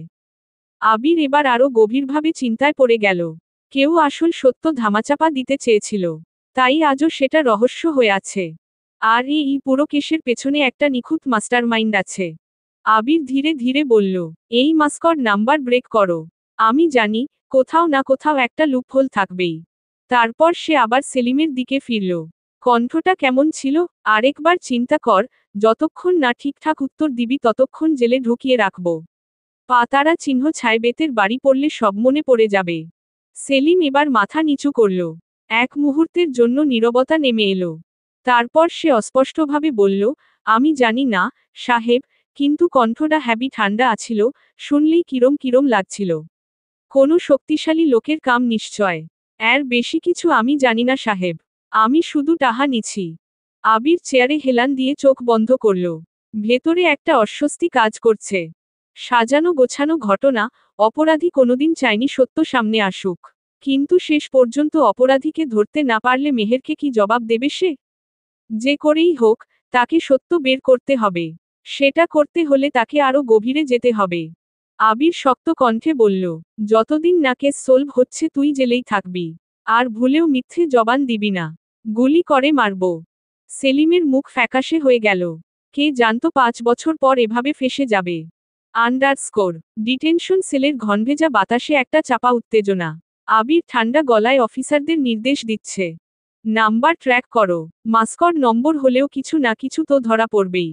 সাইবার ইউনিটের এক কর্মকর্তা দ্রুত ল্যাপটপে টাইপ করছে। চোখে দৃঢ় মনোযোগ। কিছুক্ষণ পর সে মাথা তুলে বলল, স্যার, মাস্কট নাম্বারের ডেটা ব্রেক করা কঠিন। তবে একটা ট্রেস পাওয়া গেছে। আবির এক ধাপ এগিয়ে গেল, কি পেয়েছ? অফিসার এক মুহূর্ত চুপ থেকে বলল, স্যার, কল ট্র্যাকিংয়ে একটা প্যাটার্ন পাওয়া গেছে। মাস্কট নাম্বারের রুটিন চেক করতে গিয়ে দেখেছি, কয়েকটা কল ফরওয়ার্ড করা হয়েছে। মানে? ভ্রু কুচকে, মানে, কেউ একটা মাঝখানে ফেক আইপি ইউজ করে কলের রুট পরিবর্তন করেছিল। কলটি প্রথমে এসেছে একটা বিদেশি ভিপিএন সার্ভারে, সেখান থেকে বাংলাদেশে ঢুকেছে আর শেষমেশ একটা ফিক্সড নাম্বারে রিডাইরেক্ট হয়েছে। কোন নাম্বার? অফিসার ল্যাপটপ স্ক্রিন ঘুরিয়ে দেখালো। স্ক্রিনে ভেসে উঠল একটা জিপি নাম্বার, +880175346XX। আবির দ্রুত নম্বরটা দেখে ফোন বের করল। তার ডেটাবেজে সেটা চেক করতেই একটা নাম ভেসে উঠল, আরুশ শেখ। পিতা, মোহাম্মদ রুহুল শেখ। উদ্ধৃতি চিহ্ন। ঘর নিস্তব্ধ হয়ে গেল। আবির কপালে হাত দিয়ে শ্বাস নিল গভীরভাবে। তার মুখ থমথমে, চোখ দুটো বিস্ফারিত, যেন বিশ্বাস করতে পারছে না। এটা অসম্ভব। অফিসার বলল, স্যার, এই নম্বরে কল ফরওয়ার্ডিং হয়েছে। অর্থাৎ কেউ যদি কল করেও থাকে, সেটা শেষমেশ এই নম্বরেই রিডাইরেক্ট হয়েছে। তুমি নিশ্চিত এটা কোনো ভুল নয়? জি না, স্যার, ট্রেসিং সিস্টেম একদম ক্লিয়ার। 5 বছর আগের কল হিস্টোরি টেনে এনেছি, সেই সময় কল ডাইভার্ট করা হয়েছিল আরুশ শেখের নম্বরে। আবির চোখ বন্ধ করল এক মুহূর্তের জন্য। মাথা কাজ করছে না, সব গুলিয়ে আসছে।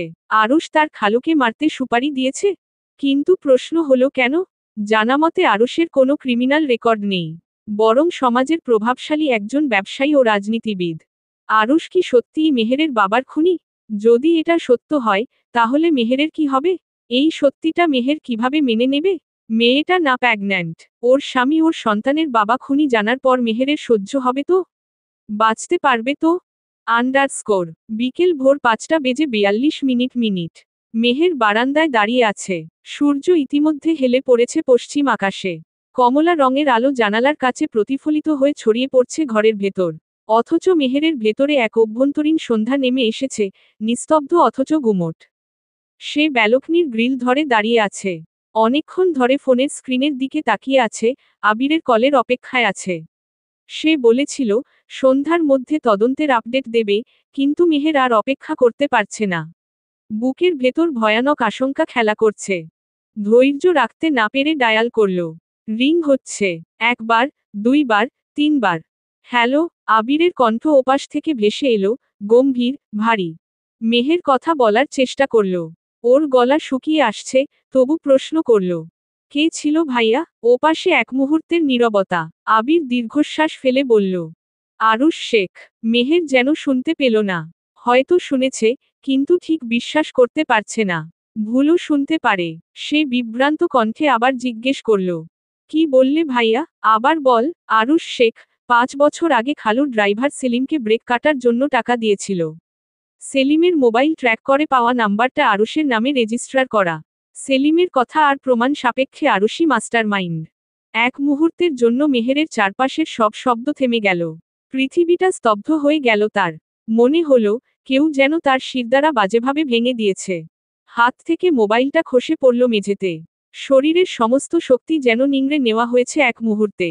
কাঁচ ফেটে গেল, স্ক্রিনের ওপর চির ধরা স্পষ্ট শোনা গেল, কিন্তু সে শুনল না। মেহেরের দৃষ্টি এক মুহূর্তের জন্য অস্পষ্ট হয়ে গেল। শরীর স্থবির হয়ে গেল, যেন রক্ত চলাচল বন্ধ হয়ে গেছে। বুকের মাঝখানে একটা শীতল অনুভূতি, একটা চাপ, একটা দমবন্ধ করা ব্যথা। আবিরের বলা কথাগুলো ঢুকে গেছে কানের ভেতর, গেথে গেছে মস্তিষ্কে, কিন্তু অনুভূতি আসছে না।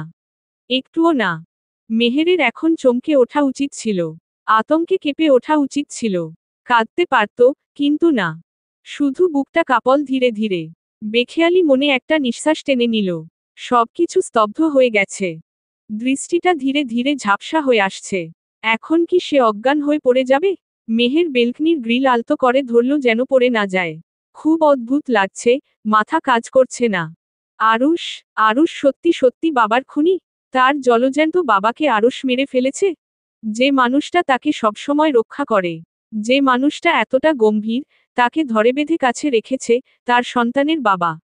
সেই মাথার উপর থেকে বাবা নামক বটগাছটা কেড়ে নিল? মেহের চিৎকার করে কাঁদতে ভুলে গেছে। ভুলে গেছে সে কে, কোথায়। মনে হচ্ছে মস্তিষ্ক মিউট করে দেওয়া হয়েছে, কানের কাছে বাজছে চু চু শব্দ। মেহের শুধু অনুভব করল, তার গালে গরম কিছু এসে ঢেকেছে। হাত দিয়ে দেখল বর্ণহীন নোনা জল গড়িয়ে পড়ছে তার গাল বেয়ে। মেহেরের শরীরও যেন আর তার নেই। হাত পা অবশ, ঠান্ডা, ধীরে ধীরে সবকিছু শেষ হয়ে যাচ্ছে। মাথাটা ঝিমঝিম করছে, মনে হচ্ছে মস্তিষ্কের কোনো অংশ কাজ করছে না। মেহেরের ফোন আবার কেঁপে উঠল। সে ধীর গতিতে নিচু হয়ে ফোনটা তুলল। আঙুল ঠান্ডা হয়ে গেছে, কাঁপছে। স্ক্রিনের ফাটল স্পষ্ট দেখা যাচ্ছে। হোয়াটসঅ্যাপে নতুন মেসেজ এসেছে। মেহেরের বুক ধক করছে। তারপরও কাপা হাতে সিন করল। আবার একটা ভিডিও এসেছে। অবশ হাতে সে প্লে করল। পর মুহূর্তেই ওর নিঃশ্বাস বন্ধ হয়ে গেল। ভিডিওটা অস্পষ্ট, দুলতে থাকা ক্যামেরার কারণে দৃশ্য পুরোপুরি বোঝা যাচ্ছে না। কিন্তু যেটুকু দেখা যাচ্ছে, সেটাই যথেষ্ট।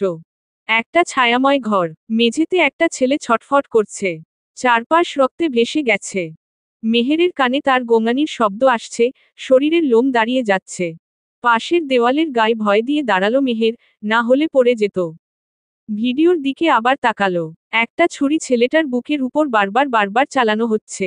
রক্তমাখা হাত, অন্ধকারে ঝলসে ওঠা স্টিলের সুইচ ব্লেড। তবে সবচেয়ে ভয়ঙ্কর ছিল মানুষটার উন্মাদ, হিংস্র চোখ। শান্ত অথচ প্রাণ কেড়ে নেওয়ার মতো ভয়ানক। ঠোঁটের কোণে তৃপ্তির ছাপ। এই নৃশংসতা তার কাছে স্বাভাবিক। সেই চোখ, যে চোখ চেনে মেহের, খুব ভালোভাবে চেনে। শরীরের সব শক্তি শুষে নিল কেউ এক মুহূর্তে। বুকটা ধকধক করছে, মনে হচ্ছে হৃৎপিণ্ড এখনই থেমে যাবে। শরীর ঝিমঝিম করছে, হঠাৎ মাথাটা চক্কর দিয়ে উঠল মেহেরের। এমন সময় স্ক্রিনে একটা টেক্সট মেসেজ ভেসে উঠল। তুমি যাকে স্বামী বলে চেনো, সে আসলে সে নয়। তুমি তাকে চেনো না, মেহের। মেহেরের হাত থেকে ফোনটা আবার ধপ করে পড়ে গেল মেঝেতে। ফাটা স্ক্রিন আরও ফাটল ধরল। শব্দ হলো কিন্তু মেহের শুনল না। মেহের স্থির, নিস্তব্ধ, ভেতরের সবকিছু চুরমার হয়ে যাচ্ছে, অথচ বাইরে থেকে সে একটুও নড়ছে না, যেন আস্ত একটা জীবন পুতুল স্ট্যাচু হয়ে দাঁড়িয়ে আছে। বেঁচে আছে কিন্তু অনুভূতি সমসাময়িক হারিয়ে ফেলেছে। অতিশয় আঘাতে বোধ হয় মানুষ মেহেরের মতোই নিস্তব্ধ হয়ে যায়। আন্ডারস্কোর সারাটা দিন দৌড়ঝাঁপ করে কাটানোর পর আরুষের দেহটা অবসন্ন হয়ে এসেছে। ইলেকশনের কাজ, একের পর এক মিটিং, প্রতিপক্ষের চাল বোঝা, নিজের চাল ঠিক করা, সব মিলিয়ে আজকের দিনটা ছিল অস্বাভাবিক ব্যস্ত। অফিসে বসে থাকা হয়নি এক মুহূর্তও।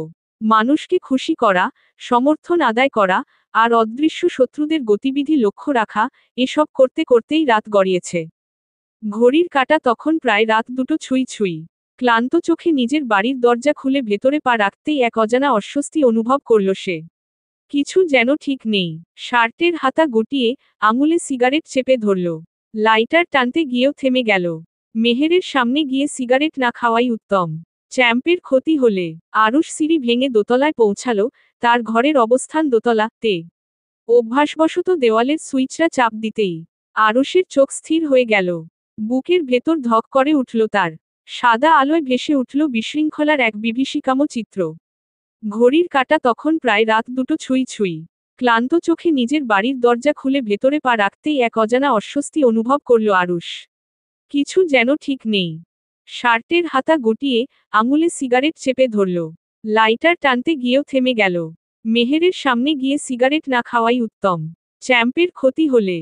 আরুষ সিঁড়ি ভেঙে দোতলায় পৌঁছালো, তার ঘরের অবস্থান দোতলাতে। অভ্যাসবশত দেওয়ালের সুইচটা চাপ দিতেই আরুষের চোখ স্থির হয়ে গেল। বুকের ভেতর ধক করে উঠল তার। সাদা আলোয় ভেসে উঠল বিশৃঙ্খলার এক বিভীষিকাম চিত্র। সোফার কুশনগুলো ছড়িয়ে ছিটিয়ে আছে মেঝেতে, যেন সেগুলাকে আছাড় মেরে ফেলে দেওয়া হয়েছে। আলমারির দরজা হাট করে খোলা, ভেতরের জামাকাপড় অগোছালোভাবে পড়ে আছে সামনে। কোনোটা দলা পাকিয়ে আছে মেঝেতে, কোনোটা ঝুলে আছে আলমারির দরজা থেকে। ড্রেসিং টেবিলের আয়না ভেঙে চুরমার হয়ে গেছে, ভাঙা কাচের টুকরো চারদিকে ছড়িয়ে আছে। নিচে পড়ে থাকা চিরুনি, হেয়ার ড্রায়ার, পারফিউমের বোতল, যা ফেটে গিয়ে তার সুগন্ধ ছড়িয়ে দিয়েছে ঘরময়। সবকিছুই যেন ধ্বংসের সাক্ষী হয়ে আছে। সাইড টেবিল উল্টে পড়ে আছে, তার উপরের ল্যাম্পশেড ভেঙে একপাশে গড়াগড়ি খাচ্ছে। বিছানার চাদর টেনে ফেলে দেওয়া হয়েছে মেঝেতে। বালিশগুলো ছন্নছাড়া, ল্যাপটপটা ভাঙা, স্ক্রিনটা থেতলে গেছে, আরুষের ব্যক্তিগত জগৎটা যেন খান খান হয়ে ছড়িয়ে আছে চারপাশে। এই ঘরটা তার নিজের, প্রতিটি জিনিস তার পরিচিত, কিন্তু এই মুহূর্তে সবকিছুই অচেনা লাগছে। এই ধ্বংসস্তূপের চেয়ে ভয়ঙ্কর ছিল সেই নিথর অস্তিত্ব, যা খাটের গায়ে হেলান দিয়ে বসেছিল মেঝেতে। আরুষের দৃষ্টি আটকে গেল সেই মেয়েটার ওপর, যে এক কোণায় পড়ে আছে নিঃসাড় হয়ে। মেহের, সেও কি এই ভাঙাচোরা জিনিসগুলোর মতোই বিধ্বস্ত? আরুষের আঙুলগুলো মুষ্টিবদ্ধ হয়ে এলো। এক ধাপ এগিয়ে গেল, তারপর থেমে গেল আবার। তার বুকের ভেতর কি যেন গেঁথে গেছে। শ্বাস ভারী হয়ে আসছে। আবার পা চালালো আরুষ। সাবধানে ধাপ ফেলে এগোলো যেন কাঁচ না বিঁধে পায়। কিন্তু হৃদয়ে যে ক্ষত তৈরি হচ্ছে, তা এড়ানো সম্ভব নয়। মেহেরের কাছে এসে লক্ষ্য করল মেহেরের পরনের জামা ভেজা। ওড়নাটা পড়ে আছে দূরে, যেন কেউ ইচ্ছে করে ছুঁড়ে ফেলে দিয়েছে। এলোমেলো চুলের মাঝে কয়েক গোছা চুল গাল ছুঁয়ে নেমে গেছে। ওর শরীরের ভাষা বলছে, মেহের ঘূর্ণিঝড়ের মধ্যে পড়েছিল, উড়ে গিয়ে আবার আছড়ে পড়েছে অন্ধকার শূন্যতায়। চোখ দুটো বন্ধ, মুখটা ফ্যাকাশে, নিঃশ্বাস ভারী। কেন এমন লাগছে, যেন ওর শ্বাস বন্ধ হয়ে আসছে? এই দৃশ্যটা আরুষ কখনো কল্পনাও করেনি। না, ভুল বলল। কল্পনা করেছিল কয়েক মাস আগে, কিন্তু প্রতিশোধের নেশায়। ভেবেছিল একদিন এই মেয়েটাকে এভাবেই বিধ্বস্ত করবে, গুড়িয়ে দেবে। কিন্তু এখন, তার ভেতরটা ধসে পড়ছে কেন? বুকের ভেতর আগুন জ্বলছে, কিন্তু সেটা রাগের নয়। অস্থিরতা, উদ্বেগ, আর এক ধরনের ভয় মিশে গিয়ে অভূতপূর্ব অনুভূতি তৈরি করছে। আরুষ এগিয়ে গেল আরো কিছুটা, তারপর হাঁটু গেড়ে বসল মেহেরের সামনে। একটা হাত বাড়িয়ে দিল গালে। গা গরম, প্রচণ্ড জ্বর। মেহের? আরুষের কণ্ঠস্বর যেন কোনো দুরাগত শব্দের মতো এসে পৌঁছালো মেহেরের কানে। সারা শরীর জ্বলছে, মাথাটা ভারী লাগছে, কিন্তু কানে বাজছে আরুষের উদ্বিগ্ন ডাক। মেহের, চোখ হলো। মেহের চোখ খুলল ধীরগতিতে। জ্বরের তোরে দৃষ্টি ধোয়াটে। সামনে আরুষের চেনা মুখ, স্বচ্ছ আলোতেও ঝাপসা দেখাচ্ছে। আরুষের কপালে ভাঁজ, চোখে স্পষ্ট দুশ্চিন্তার ছাপ। এমনভাবে তাকিয়ে আছে, যেন পৃথিবীর সমস্ত অনিশ্চয়তা এসে ভর করেছে তার চোখে। কিন্তু মেহেরের শরীর ভারী লাগছে। চোখ জ্বলছে, তাও সে তাকিয়ে আছে। অদ্ভুত এক অনুভূতি বুকের ভেতর ঢেউ তুলল। কেমন জানি শূন্যতা, ক্লান্তি, যন্ত্রণা, সব মিলিয়ে কেবল এক নিঃসঙ্গ দহন। আরুষ কিছু বলছিল, তার ঠোঁট নড়ছিল, কিন্তু মেহের শুনতে পাচ্ছিল না ঠিক মতো। ও শুধু অনুভব করছিল নিজের রাগ, অভিমান আর কষ্টের বুদবুদ গলায় উঠে আসছে। মেহের গভীর শ্বাস নিল, যেন ওর ভেতরে জমে থাকা সমস্ত যন্ত্রণা একসঙ্গে বেরিয়ে আসবে। পর মুহূর্তেই, শরীরের সমস্ত শক্তি একত্র করে, এক ঝটকায় আরুষকে ধাক্কা দিল। আরুষ হঠাৎ অনভ্যস্তভাবে পিছিয়ে গেল, মেহেরের হাতের ধাক্কায় ভারসাম্য হারিয়ে মেঝেতে পড়তেই হাতে বিঁধে গেল ভাঙা কাচের টুকরো। মেহের তখনও ফ্যালফ্যাল করে তাকিয়ে, তবে এবারের চাহনিতে কেবল ক্লান্তি নয়, আরও কিছু ছিল, যা মুখে প্রকাশ করার আগে বুঝে ফেলা যায়। আরুষও বুঝল, কিন্তু নিশ্চিত বুঝল কিনা বোঝা গেল না। তিক্ত কণ্ঠে চেঁচিয়ে উঠল মেহের, দূরে থাকুন। আরুষ এখনো মেহেরের ধাক্কার প্রভাব সামলে উঠতে পারেনি, তার আগেই তীব্র চিৎকার ছিন্নভিন্ন করে দিল নীরবতা। খবরদার, আরুষ শেখ, আমায় ছুলে ধ্বংস করে দেব আপনাকে। আরুষ চমকে তাকালো। এই কণ্ঠস্বর কোনো অসহায় মেয়ের নয়, কোনো যুদ্ধবিধ্বস্ত সৈনিকের, যে শেষ নিঃশ্বাস পর্যন্ত লড়বে। মেহেরের চোখে আগুন, শরীর টলছে জ্বরে, কিন্তু গলার দৃঢ়তা একচুল কমেনি। আরুষ নিজেকে সামলে নিয়ে আবার এগিয়ে এলো। ওর মনে হচ্ছে, মেহের অসুস্থ। জ্বরের ঘোরে ভুলভাল প্রলাপ করছে, তার ভয় পাওয়া উচিত না। কিন্তু পরের মুহূর্তেই ভুলটা ভাঙল। মেহের ওর কোলে রাখা কালো পিস্তলটা তুলে নিল এক ঝটকায়, ঠান্ডা ধাতব অস্ত্রের নল তুলে ধরল সরাসরি আরুষের কপালের দিকে। একজন খুনিকে মারতে আমার হাত কাঁপবে না।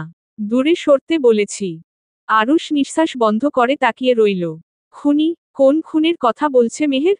খুন তো সে বহু করেছে। মেহের কি কোনোটা জেনে গেছে? আরুষ ওর চোখের গভীরতা পড়ার চেষ্টা করল, কিন্তু সেখানে কেবল এক সমুদ্র ঘৃণা আর শোকের যন্ত্রণা ছাড়া কিছুই পেল না। মেহেরের হাত কাঁপছে, কিন্তু চোখের দৃষ্টি অবিচল। আরুষ কিছু বলার আগেই, মেহের ওর সামনে ঝুঁকে এল, শার্টের কলার চেপে ধরল দুই হাতে। গলার স্বর এখনো ভারী, ভাঙা, তবু প্রতিটি শব্দ ছুরির মতো ধারালো। আমার বাবা কি দোষ করেছিল? খুন করলেন কেন আমার বাবাকে? উত্তর দিন। আরুষ এবার সত্যিই স্তব্ধ হয়ে গেল। শ্বাস আটকে এলো এক মুহূর্তের জন্য। তবে সে জানে, আজ ওর বলার কিচ্ছু নেই, মেহেরের এই ঘৃণা চিরস্থায়ী। আরুষের সত্য ওর জন্য মিথ্যে, আবার সবই মিথ্যে তাও কিন্তু নয়। সে খুনি, অসংখ্য আত্মার খুনি। আরুষ একটা শব্দ উচ্চারণ করল না। ফ্যালফ্যাল করে তাকিয়ে থাকল কেবল। মুখ বরাবর বন্দুক তাক করা, সামনে বসে থাকা মেয়েটা দম নিতে পারছে না। আত্মঘাতী কষ্ট নিয়ে তাকিয়ে আছে তার দিকে। চোখের জল টপটপ করে পড়ছে, কিন্তু মেহের মুছছে না। কেন আরুষ কিছু বলছে না? মেহেরের বুকের ভেতর কেমন যেন এক শূন্যতা জন্ম নিচ্ছে। হাহাকার করছে। সে চেয়েছিল, আরুষ প্রতিরোধ করুক, জোর গলায় বলুক, না, আমি খুন করিনি। কিন্তু না, আরুষ শুধু চুপ করে তাকিয়ে আছে। চুপ মানে কি স্বীকারোক্তি? মেহেরের সমস্ত অস্তিত্ব টালমাটাল হয়ে গেল। বাবা ওর সব ছিল। যে মানুষটা তাকে প্রথম হাঁটতে শিখিয়েছিল, প্রথম হাত ধরে পথ দেখিয়েছিল, তার জীবনের সেই আশ্রয় কেড়ে নেওয়া হয়েছে। সেই খুনি, এই মুহূর্তে তার সামনে বসে আছে নিঃশব্দ, নির্লজ্জ। মেহেরের চোখের ভেতর কষ্ট আর রাগ একসঙ্গে সমতালে জ্বলছে। শরীর দুর্বল হয়ে পড়ছে, কিন্তু গলার স্বর একটুও কাঁপেনি। বাবা হতো আমার, আমাদের মাথার উপরের বটগাছ, আগলে রাখা আদুরে মানুষ। মাহির তখন মাত্র 11 বছর। আপনার জন্য আমরা এতিম হয়ে গিয়েছি। আপনি বাবাকে মেরে ফেলেছেন। কেন কেড়ে নিলেন? আপনার হাত কাঁপল না? তার কণ্ঠে এক তীব্র শোক, এক অবিশ্বাস্য ক্ষোভ ছিল। বুকের ভিতর জমে থাকা সমস্ত বেদনা মুহূর্তের মধ্যে ঝড়ে পরিণত হয়ে গেল। মেহের সোজা আরুষের সামনে দাঁড়িয়ে গলা ছিঁড়ে চিৎকার করে উঠল। কিভাবে পারলেন আপনি? আরুষ তখনও চুপ। মুখে কোনো অস্বীকার নেই, কোনো দুঃখ নেই, কোনো অনুশোচনার ছায়া নেই। মেহেরের নিঃশ্বাস ভারী হয়ে এল। আপনার বাবা মরে গেলে আপনার কেমন লাগতো? আপনার কষ্ট হতো না? কোনো উত্তর নেই। আরুষ যেন বোবা হয়ে গেছে। মেহের অনুভব করল তার দম বন্ধ হয়ে আসছে। ভেতরের সমস্ত যন্ত্রণা এবার আগ্নেয়গিরির মতো ফেটে বেরোল। চেপে ধরা কলার ঝাঁকালো, মেহেরের হাতের শক্ত টানে ছিঁড়ে এলো শার্ট। হতো না, কারণ আপনি অমানুষ, নেশাখোর, মেয়েবাজ, ধর্ষক, খারাপ নেতা, সবশেষ খুনি। আপনার মতো নোংরা কীটের বেঁচে থাকার অধিকার নেই। মেহেরের দৃষ্টিতে কোনো সন্দেহ, সংশয় নেই। খুন করে ফেলবো আপনাকে, ধ্বংস করে দেব আপনার পাপের রাজ্য। মেহেরের আঙুল বন্দুকের ট্রিগারে শক্ত হয়ে এলো। ঘরের ভেতর একটা মুহূর্তের জন্য সময় স্থির হয়ে গেল। এরপর ট্রিগারের চাপ, বিকট শব্দ। আরুষের গ্লক -17 মডেলের বন্দুকে কোনো সাইলেন্সার লাগানো নেই। গুলির শব্দ কানের পর্দা ফাটিয়ে দেওয়ার মতো। আরুষ এক মুহূর্তের জন্য ভেবেছিল মেহের তার উপর গুলি চালাবে, সে হয়তো মারা যাবে। কিন্তু না, ব্যথা অনুভব করল না কোথাও। কয়েক ইঞ্চি পাশ কাটিয়ে গুলি বেরিয়ে গেছে, দেয়ালে লেগে গর্ত করে দিয়েছে। মেহেরের হাতে তখনও বন্দুক, ধোঁয়া উঠছে নলের মুখ থেকে। মেহের ধীর পায়ে আরুষের কাছে এগিয়ে এলো, চোখ জ্বলছে, ঠোঁটের কোণে নিঃশ্বাস ভারী হয়ে উঠেছে। একদম কাছাকাছি এসে দাঁড়ালো, এতটাই কাছে যে আরুষ মেহেরের নিঃশ্বাসের উষ্ণতা অনুভব করল। তারপর একটা ফিসফিসিয়ে বলা ভয়ঙ্কর প্রতিজ্ঞা, না, এত সহজ মৃত্যু নয়। আপনি আরো বেটার ডেথ ডিজার্ভ করেন। সামথিং স্পেশাল, টেরোবেল, কঠিন মৃত্যু দেব আপনাকে। যতক্ষণ না মৃত্যু মুক্তির মতো মনে হয়, ততক্ষণ ছটফটিয়ে মারব। ঠান্ডা গলায় স্মিত হাসি দিয়ে। আরুষ স্তব্ধ। এতদিন এই হুমকিতে সে অন্যদের ভয় দেখিয়েছে, কাবু করেছে। কিন্তু আজ এই হুমকি তার বিরুদ্ধে। ঠিক তার মতোই ভয়ঙ্কর দেখাচ্ছে মেহেরকে। মেহেরের শরীর হালকা কাঁপছে। জ্বর, ক্লান্তি, কষ্ট, সব মিলিয়ে তার শরীর আর টানতে পারছে না। উত্তেজিত মন তবু থামে না। কণ্ঠস্বর ফেটে পড়ে এক চিৎকারে, Arush Sheikh, you don't deserves a quick death. উদ্ধৃতি চিহ্ন। চিৎকার দেওয়ার পরপরই মেহেরের চোখ বন্ধ হয়ে গেল, অর্থাৎ অচেতন হয়ে গেছে। আরুষ স্ট্যাচুর মতো কিছুক্ষণ তাকিয়ে রইল, বুকে একটা ভারী কিছু চেপে বসেছে। মেহেরকে ছুতে আরুষের হাত কাঁপছে, মনে হচ্ছে মেহের উঠে এসে চিৎকার করে আবার বলবে, ধ্বংস করে দেব আপনাকে। শ্বাস নিতে কষ্ট হচ্ছিল আরুষের, কিন্তু কিচ্ছু করার নেই। কাটা হাতে মেহেরকে তুলে ধরে কোলে নেয় সে। অতিরিক্ত স্ট্রেস নেওয়ায় মেয়েটা অজ্ঞান হয়ে গেছে। আরুষ কাচের উপর শক্ত ধাপ ফেলে। পায়ের ভেতর অতি নিষ্ঠুরতাসহিত কাজগুলো ঢুকে যায়। ব্যথাবোধ করে না। এসবে অভ্যস্ত সে। কেবল অভ্যস্ত নয় মেহেরের বিধ্বস্ততা। নিজের ঘর থেকে বেরিয়ে দোতলার গেস্টরুমে শুইয়ে দিল সে মেহেরকে। চুপ করে দাঁড়িয়ে ভাবল জীবন কোথায় এনে ফেলল তাকে। শ্বেতপদ্মের চোখের আগুন, এই ঘৃণা, এটাই কি তার নিয়তি? সে কি সত্যিই মৃত্যুর দাবিদার? আরুষের হাত আপনা আপনি নিজের বুকে গেল। হৃৎপিণ্ডটা স্থবির হয়ে আছে। কম্পন অনুভব করছে না হাত। কিন্তু কেন? আরুষ জানত হৃৎস্পন্দন থেমে গেলে মানুষ আর বাঁচে না। সে বেঁচে আছে, তবে হৃৎস্পন্দন কেন চলে না? বরং সে জায়গায় একটা শূন্যস্থান, একটা শূন্যতা বসিয়ে দেওয়া হয়েছে। আরুষ মেহেরের দিকে তাকালো আবার। মেয়েটার মুখের অবয়বে লেগে আছে ধ্বংসস্তূপের কণা। বড্ড আফসোস হচ্ছে। আরুষের চোখ স্থির, অথচ বুকের ভেতর দুমড়ে মুচড়ে যাচ্ছে। হৃদয় বারংবার বিলাপ করছে, তুই শ্বেতপদ্মের আসল অপরাধী। সব তোর জন্য ঘটছে। বুক চিরে দীর্ঘশ্বাস বেরিয়ে আসে। দম আটকে আসছে। এভাবে বেঁচে থাকা যায়? শ্বেতপদ্ম যেমন তার জীবনের শ্রেষ্ঠ উপহার, তেমনি একই সাথে তার অভিশাপ। অনুমান করেছিল কোনো এক সময় এই দিনটা আসবে। কিন্তু তখনও আরুষ অনুভব করতে পারেনি বিষব্যথা কত মারাত্মক। এর চেয়ে বেশি ঘৃণা আর হয় না। এর চেয়ে বেশি পাপী কারো দৃষ্টিতে কেউ হয় না। শ্বেতপদ্মের জীবনেও সে নামমাত্র অভিশাপ। বিশ্বাস করো মেহেরজান, যদি জানতাম তুমি নৌশাদ হোসাইনের মেয়ে, আমি থেমে যেতাম প্রথম দিনেই। না তোমার কাছে আসতাম, না তোমায় ভালোবাসতাম। আমার কবরের সাথে সাথে অজান্তেই আমি তোমার কবরও খুঁড়ে রেখেছি। কখনো চাইনি তুমি মারা যাও আমার দোষে। এই দায় আরুশ শেখ কিভাবে টলাবে মেহেরজান? আমার সত্যি ক্ষমা হয় না। আন্ডারস্কোর নান্দনিক আভিজাত্যময় রুম, কাচের জানালায় ভারী পর্দা টানা, মৃদু আলো ছড়িয়ে আছে ঘরময়। আয়েশা খন্দকার সিল্কের শাড়ি পরে বসে আছেন সোফায়, হাতে এক গ্লাস লাল ওয়াইন। দরজার কড়া নাড়ার শব্দ হলো না, রশিদ সরাসরি ভেতরে ঢুকে পড়ল। তার চোখে অন্ধকার জমাট বেঁধে আছে। রশিদ খন্দকার সোজাসাপটা এসে প্রশ্ন করলেন, তুমি আমায় ধসিয়ে দিতে উঠেপড়ে লেগেছ কেন? আয়েশা মাথা সামান্য কাত করে তাকালেন, যেন বুঝতেই পারছেন না কি নিয়ে কথা হচ্ছে। কি করলাম? মেহেরের হাতে সিসিটিভির ফুটেজ কে দিয়েছে? তুমি কি মনে করো অভিনয় করতে হবে না? আয়েশা, আমি জানি সিসিটিভি ফুটেজ মেহেরের হাতে তুমি তুলে দিয়েছ। আয়েশা খন্দকার শান্ত গলায় বললেন, হ্যাঁ, আমিই দিয়েছি। রশিদের চোখ চকচক করে উঠল।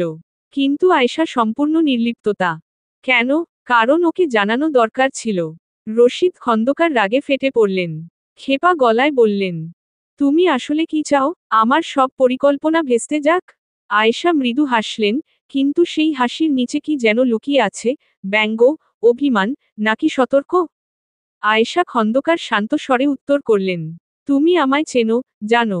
আমি কোনো কিছু না বুঝে করি না ভাইয়া। রাশেদ ধীরে ধীরে তার দিকে এগিয়ে এলো, চোখে রাগের আগুন জ্বলছে।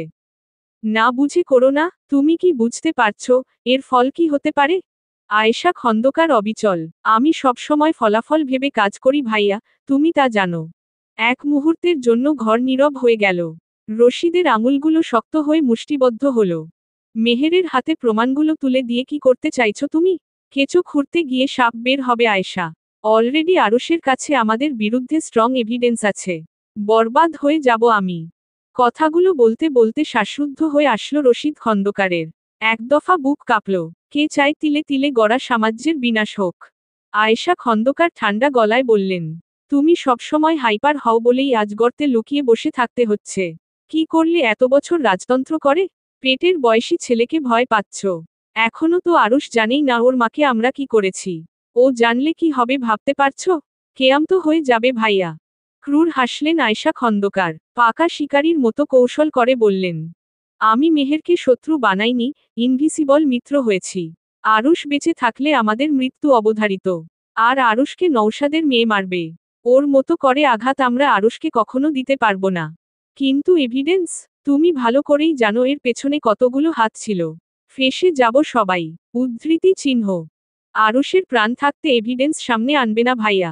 মেহের ওর সবচেয়ে বড় দুর্বলতা। কিচ্ছু সামনে আনবে না আরুষ। ওকে মরতে দাও মেহেরের হাতে। মাত্র বিরোধ শুরু হয়েছে। খোঁজ নিয়ে দেখো আরুষ জলে মরছে। বেচারা বাচ্চার মুখ না দেখেই দুনিয়া ছাড়বে। রশিদ খন্দকার এতক্ষণে একটু হাসলেন, স্বস্তির নিঃশ্বাস ফেললেন। চিন্তা অর্ধেক কমে এসেছে তার। একটা আশার আলোর দেখা মিলেছে। এরপরের প্ল্যান কি? আপাতত বসে বসে তামাশা দেখ। মেহের যদি আরুষকে খুন না করে, স্বামী হয়, ক্ষমাও তো করতে পারে। আরুষ এখন মেহেরের চোখে শুধু ওর বাপের খুনি মাত্র। বাপের খুনিকে ছেড়ে দেওয়ার মেয়ে সে নয়। রক্ত কথা বলে, ওর রক্তে তেজ আছে। এরপরও অপশন বি ভেবে রাখা উচিত আয়েশা। বলা যায় না কখন কি হয়। ভাববো তার আগে বলো আরিশার কি অবস্থা? মরেনি এখনো? শরীর পচতে শুরু করেছে, কিন্তু এখনো বেঁচে আছে। নিঃশ্বাস আর বেশি দিন নয়। নতুন করে ট্রিটমেন্ট করার প্রয়োজন নেই। পচে পচে মরে যাক। ওর লাশ আমার চোখের সামনে কবর দিব। খাবার দাবার দেওয়া বন্ধ করে দাও। যত তাড়াতাড়ি ও মরবে ততই কল্যাণ। বিষ দিয়ে মেরে দিই, এর জন্য অপেক্ষা কিসের? শাস্তি অনেক দিয়েছি। আরিশা পাগল হয়ে গেছে। এখন আর ও কষ্ট পায় না আয়েশা। না, বাই নেচার যতদিন বাঁচে বাঁচতে দাও। আমার আরও প্রতিশোধ চাই। সব ওর জন্য। ওর জন্য আমি আজও সুখের মুখ দেখিনি। রুহুলকে পাইনি। এরপর একটা শয়তান জন্ম দিয়েছে, বাকি শান্তিটুকু ওর ছেলে হারাম করেছে। ক্ষোভ নিয়ে। শয়তান তুমি ওকে বানিয়েছ। হ্যাঁ আমার সব মনে আছে ভাইয়া। তাই তোমায় সাবধান করছি, আরুষ জানলে আমাদের মহা বিপদ।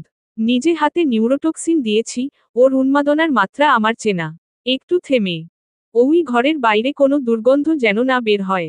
কাকপক্ষী এতদিন যেমন টের পায়নি এখনো পাবে না। বারবার বলছি আরও সে কথা ভুলেও যেন না জানে। মারা পড়ব সবাই। সব্বাই। রশিদ খন্দকার এক কথাও না বলে ঘর ছাড়লেন। আয়েশা ধীরে ধীরে ওয়াইনের গ্লাসে চুমুক দিলেন, ঠোঁটের কোণে মৃদু হাসি। চোখে মুখে অদ্ভুত শান্তি, যেন বহুদিনের তৃষ্ণা মিটেছে। অবশেষে আরুষের সর্বনাশ করতে পেরেছে। এর চেয়ে বড় তৃপ্তি হয় নাকি? আন্ডারস্কোর কেটে গেছে 2 দিন। সময় থমকে নেই, অথচ জীবনগুলো আটকে আছে কোথাও। আরুষ আর মেহেরের জীবনে এখন ভয়াবহ নীরব দ্বন্দ্ব। মেহের জানে যে আরুষ তার বাবার খুনি। কিন্তু আরুষ কিছুই বলছে না, এই সত্যটা তার বলা বা অস্বীকার করারও প্রয়োজন নেই। মেহেরের পৃথিবী এখন 4 দেয়ালে বন্দি। গেস্ট রুমটাকেই সে নিজের জগৎ বানিয়ে ফেলেছে। দরজা বন্ধ করে বসে থাকে সারাদিন। মুখে খাবার তোলে না, রাতগুলো ঘুমহীন কাটে, শুধু হাতে ধরা থাকে বাবার রুবিক্স কিউব। রং মেলানোর ব্যর্থ চেষ্টা, আবার এলোমেলো করে ফেলা, তারপর নতুন করে শুরু করা, এই চক্রে আটকে আছে সে। শিউলি আন্টি দুপুরের খাবার নিয়ে এসে থমকে দাঁড়ান। সকালের খাবার এখনো ঠিক আগের মতোই পড়ে আছে। ছুঁয়েও দেখা হয়নি সেটা, সামান্য নড়াচড়াও হয়নি। ঘরের ভেতর নিঃশব্দ এক অস্তিত্ব। মেহের নিজ খেয়ালে ডুবে আছে। শিউলি আন্টি এগিয়ে এসে বললেন, মা, তুমি খাওনি কেন? এভাবে চললে শরীর খারাপ করবে না? কোনো সাড়া নেই, কোনো দৃষ্টি নেই, মেয়েটা যেন ভিনদেশী প্রাণী। শিউলি আন্টি অস্থির হয়ে বেরিয়ে গেলেন। এবার আরুষকে জানাতে হবে। আন্ডারস্কোর আরুষ এলো মিনিট 10 পর। ঘরের বাতাস থমথমে, নিঃশ্বাস নিতে গেলেও বোঝা যায় এখানে কতটা ভারী কিছু জমে আছে। দরজা ঠেলে ভেতরে ঢুকলো আরুষ, কিন্তু এক পা রাখতেই মনে হলো সে একটা শূন্যতার মধ্যে ঢুকে পড়েছে, একটা সঙ্গদ্বীপ যেখানে আছে কেবলই নীরবতা, ব্যথা আর না বলা অভিযোগ। মেহের সেই একইভাবে বসে আছে, জানালার পাশের কার্পেটে। তার কোলের ওপর রুবিক্স কিউবটা রাখা, আঙুল দিয়ে আস্তে আস্তে একটা পাজল মেলাচ্ছে, আবার ভুল করে এলোমেলো করে দিচ্ছে। আরুষ নিঃশব্দে কিছুক্ষণ তাকিয়ে রইল। এভাবে কতক্ষণ বসে থাকতে পারে একটা মানুষ? কতদিন না খেয়ে থাকা যায়? সে আস্তে আস্তে এগিয়ে গেল। আরুষের অস্তিত্ব মেহের টের পেল কিনা বুঝা গেল না, কারণ এক মুহূর্তের জন্যও মেহের তাকায়নি। তার শূন্য দৃষ্টি কেবল কিউবের দিকে। মেহের নিঃশব্দ প্রতিক্রিয়া। আরুষ এবার ওর সামনে মুখোমুখি হয়ে হাঁটু গেড়ে বসে, তখনই তার বুকের ভেতর কেমন একটা ব্যথা ছড়িয়ে পড়ল। মেহেরের মুখটা এতটা ফ্যাকাশে লাগছে কেন? চোখের নিচে ক্লান্তির গাঢ় ছায়া, ঠোঁট বিবর্ণ, কপালের চুল এলোমেলো হয়ে মুখের একপাশ ঢেকে দিয়েছে। এভাবে কতদিন? নরম স্বরে বলল সে। মেহের এবার একটু নড়ল। রুবিক্স কিউবটা হাতে নিয়ে একপাশে নামিয়ে রাখল, তারপর প্রথমবারের মতো আরুষের দিকে তাকালো। সে দৃষ্টি ছিল ধারালো, অথচ শূন্য, একটা ভাঙা স্বপ্নের মতো। আরুষ গভীর দৃষ্টিতে তাকিয়ে রইল মেহেরের দিকে। এতটা বিধ্বস্ত, এতটা শূন্য, অথচ এতটা ভয়ঙ্কর মেহেরকে সে কখনো দেখেনি। বুকের ভেতর কোথাও কষ্টের তীব্র ছোবল বসিয়ে দিচ্ছে এই দৃশ্য। তারপরও সে খাবারের বাটি তুলে নিল। 1 চামচ স্যুপ তুলে মেহেরের মুখের সামনে ধরল। খেয়ে নাও, চ্যাম্পের ক্ষতি হবে। আমার বাচ্চা চাই না। মেহের খুব ঠান্ডা গলায় সহজ স্বাভাবিকভাবেই কথাটা বলল। কিন্তু ওর এই কথা আরুষ ঠিক হজম করতে পারল না। মেহের ঠান্ডা মাথায় এই ছোট কথা যেন দ্বারা বড় একটা খুন করে ফেলল। আরুষের চোখ মুখ মুহূর্তেই শক্ত আকার ধারণ করল। ভ্রু কুঁচকে বলল, বাচ্চা চাই না মানে কি? মানেটা খুব সহজ, আমি বাচ্চা চাই না। কেন চাও না? আপনি এখনো বুঝতে পারছেন না কেন? ভালো অভিনয় করেন, চোখের সামনে থেকে যান। সহ্য হচ্ছে না আমার। খেয়ে নাও, করো। এক মুহূর্তের জন্য মেহের থমকে গেল। তারপর ধীরে ধীরে নিজের পেটের ওপর হাত রাখল। ঠোঁটের কোণে এক রহস্যময় হাসি ফুটে উঠল। সেই হাসির ভেতর কেবল ধ্বংস আর প্রতিশোধের নেশা। ভয়ঙ্কর সুরে বলল, খেয়ে কি হবে, যখন এটাই থাকবে না? আরুষের বুক ধক করে উঠল। মনে হলো, কেউ তার ভেতরটা ঝাঁঝরা করে দিচ্ছে। শরীরের প্রতিটা শিরা উপশিরায় আতঙ্ক ছড়িয়ে পড়ছে। মেহের কি বলল? তার অস্তিত্ব, তার চিহ্ন? মেহের সেটাকে নিঃশেষ করে দেবে? আমার ওপর ঘৃণা তোর, তুই আমায় মেরে ফেল, আমায় শাস্তি দে, কিন্তু আমার বাচ্চার ক্ষতি করিস না, জান। দয়া কর, আকুতির সুরে। আরুষের কণ্ঠ কাঁপছে। সে জানে, মেহেরের প্রতিশোধ আগুনের মতো জ্বলছে। কিন্তু তার সন্তান, নিষ্পাপ শিশুর তো কোনো দোষ নেই। মেহের হাসল। না, এটা হাসি ছিল না। এটা ছিল প্রলয়ঙ্কারী ধ্বংসের ইঙ্গিত। হাড় হিম করে দেওয়া এক শীতলতা চোখে মুখে খেলা করছে। খুনির বাচ্চা, খুনির চিহ্ন। মেহেরের কণ্ঠ ধারালো হয়ে উঠল। আমি Mehenur Hossain, daughter of journalist Naushad Hossain. সত্য নিয়ে যার কারবার, তার মেয়ে মিথ্যা, অপরাধ, অন্ধকারকে সহ্য করবে না। বলেছিলাম না, এত বেশি অপরাধ করবেন না যার ক্ষমা হয় না। আমি আমার কথা রাখব, এই বাচ্চা থাকবে না। আরুষের ধৈর্যের বাঁধ ভেঙে যায়। এক ঝটকায় সে মেহেরের গালের একপাশ চেপে ধরল। এই ভুল করিস না, জানে মেরে দেব। এটা আমার বাচ্চা, আমার সন্তান। এক ফোঁটা আঁচড় লাগলে তোকে মেরে ফেলব। মেহেরের মুখে তবুও সেই একই নির্লিপ্ততা হাসি। আগুনের মাঝেও শান্ত, যেন ধ্বংসের প্রতি ধাপে অবিচল। আরুষ শেখকে শেষ না করে আমি মরব না। কথা দিচ্ছি, বেঁচে থাকার চেয়ে আপনার মৃত্যু প্রিয় হবে। আমি যতটা বিধ্বস্ত হয়েছি, তার দ্বিগুণ ফিরিয়ে দেব। প্রিয়জন হারানোর যন্ত্রণা উপভোগ করাবো। একটু একটু করে শেষ করব। আরুষ থেমে গেল। মেহেরের চোখের দিকে তাকিয়ে সে কিছু সময়ের জন্য শ্বাস নিতেও ভুলে গেল। 7 মাস আগে হাসপাতালের বেডে কাতরানো মেহেরের সঙ্গে এই মেহেরের কোনো মিল নেই। তখনও সে বিধ্বস্ত ছিল, কিন্তু আজ, এখন সে মাত্রাধিক ভয়ঙ্কর। আরুষের মনে আতঙ্ক ছড়িয়ে পড়েছে। একটা ভয় ওকে গিলে খাচ্ছে, ওর চ্যাম্প পৃথিবীর আলো দেখবে তো। ধ্বংস বিধ্বংসী খেলায় মেতে মেহের ওকেই না শেষ করে দেয়। ধীরে ধীরে মেহেরকে ছেড়ে দিল সে। ফোঁস করে নিঃশ্বাস ফেলে বাটি থেকে স্যুপ চামচে তুলে শক্ত করে ধরল। মেহেরের চোয়াল চেপে ধরে ওর ঠোঁটের সামনে চামচটা এগিয়ে দিল আরুষ। খাও। মেহের নড়ল না, চোখের ভাষায় স্পষ্ট জানিয়ে দিল, সে খাবে না। আরুষ এবার তার শক্ত হাতের চাপ বাড়াল। চোয়াল ফাঁক করল, তারপর গোটা চামচটাই পুরে দিল মুখে। মেহের দমল না, থু করে ফেলে দিল সুপোটুকু। আরুষের ধৈর্যে কুলোচ্ছে না, বাঁধ ভেঙে যাচ্ছে। কিন্তু মেহেরের গায়ে হাত তুলতেও পারছে না। ওরই বা দোষ কি? এ আচরণগুলো স্বাভাবিক। কিন্তু না খেয়ে আর কতক্ষণ? আরুষ উঠে ঘর থেকে বেরিয়ে গেল। কিছুক্ষণ পর এক গ্লাস গরম দুধ হাতে ফিরে এলো। মেহেরের সামনে বসে শক্ত কণ্ঠে বলল, তুমি ভালোয় ভালোয় খাবে, না আমাকে জোর করতে হবে? মেহের কোনো উত্তর দিল না, বরং ঝলসে দেওয়ার মতো কটমটে দৃষ্টি উপহার দিল। এর অর্থ একটাই, সে কিছুতেই খাবে না। আরুষ্টু শব্দ না করে মুখে এক চুমুক দুধ নিয়ে নিল।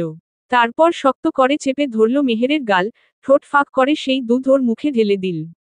গা গুলিয়ে উঠল মেহেরের, উগলে ফেলার চেষ্টা করল খু করে, কিন্তু আরুষ সেই সুযোগ রাখেনি। ওর ঠোঁট ধরে রেখেছে শক্ত করে। কতক্ষণ না গিলে থাকবে মেহের? গিল। মিনিট দুয়েক ধরে চলল এই যুদ্ধ। মেহের জেদ ধরে রেখেছিল, কিন্তু আরুষকে সরাতে পারছে না। শেষমেশ মেহের বাধ্য হয়ে গিলে ফেলল। সঙ্গে সঙ্গে আরুষ দূরে সরে দাঁড়াল। এমনিও ঘন ঘন বমি পায় তার উপর দুধের স্বাদ, গন্ধ ও সেই আগ্রাসী পদ্ধতি, সব মিলিয়ে বাজে রকম বমি পাচ্ছে ওর। ছুটে গিয়ে বাথরুমে ঢুকল, গোলগোল করে বমি করতে লাগল। পেটে এক ফোঁটা খাবার, পানি কিচ্ছু নেই। কিডনি বেরিয়ে আসতে চাইছে মেহেরের। বড্ড কষ্ট হচ্ছে, কিন্তু বমিভাব কমছে না। আরুষ ওর পিছু পিছু বাথরুমে ঢুকল। পড়ে যাওয়ার ভয় আছে, তাই কাঁধে হাত দিয়ে ধরে রইল। মেহের অনেকটা সময় নিয়ে বমি করল। থুথু ও লালা ব্যতীত বমিতে কিচ্ছু নেই। শরীর পুরো ছেড়ে দিয়েছে, নাড়িভুড়ি ব্যথা হয়ে গেছে। ক্লান্ত মেয়েটার চোখে মুখে পানির ঝাপটা দিয়ে মেহেরকে ধরে এনে শুইয়ে দেয় আরুষ। মাথায় হাত বুলিয়ে আবার সুপের বাটি তুলে ধরল মেহেরের সামনে। বিরোধ করার এক ফোঁটা শক্তি মেয়েটার শরীরে নেই। কথাও বলতে পারছে না। বাধ্য হয়ে গিলে ফেলতে হলো খাবারটুকু। গোটা বাটি খালি করিয়ে তবে উঠে দাঁড়ালো আরুষ। গভীর দৃষ্টি মেহেরের বিধ্বস্ত মুখের ওপর ফেলে বলল, তুমি যদি আগুন হও, আমিও তবে ঘি। তোমাকে বাঁচিয়ে রাখতে যত কঠিন হতে হয়, আমি হব। যত দোষ করতে হয়, করব। ভালো করে মাথায় ঢুকিয়ে নাও, মেহেরজান। তুমি কাছে আমার জন্য বেঁচে থাকবে। আমার সন্তানের মাও হবে। তোমার চাওয়া না চাওয়ায় কিছু যায় আসে না। আমি নায়ক নই, যে নিজের সব বিসর্জন দেবে। আমি ভিলেন, যে অধিকার ছিনিয়ে নিতে জানে। চলবে, প্লিজ গঠনমূলক মন্তব্য করবেন।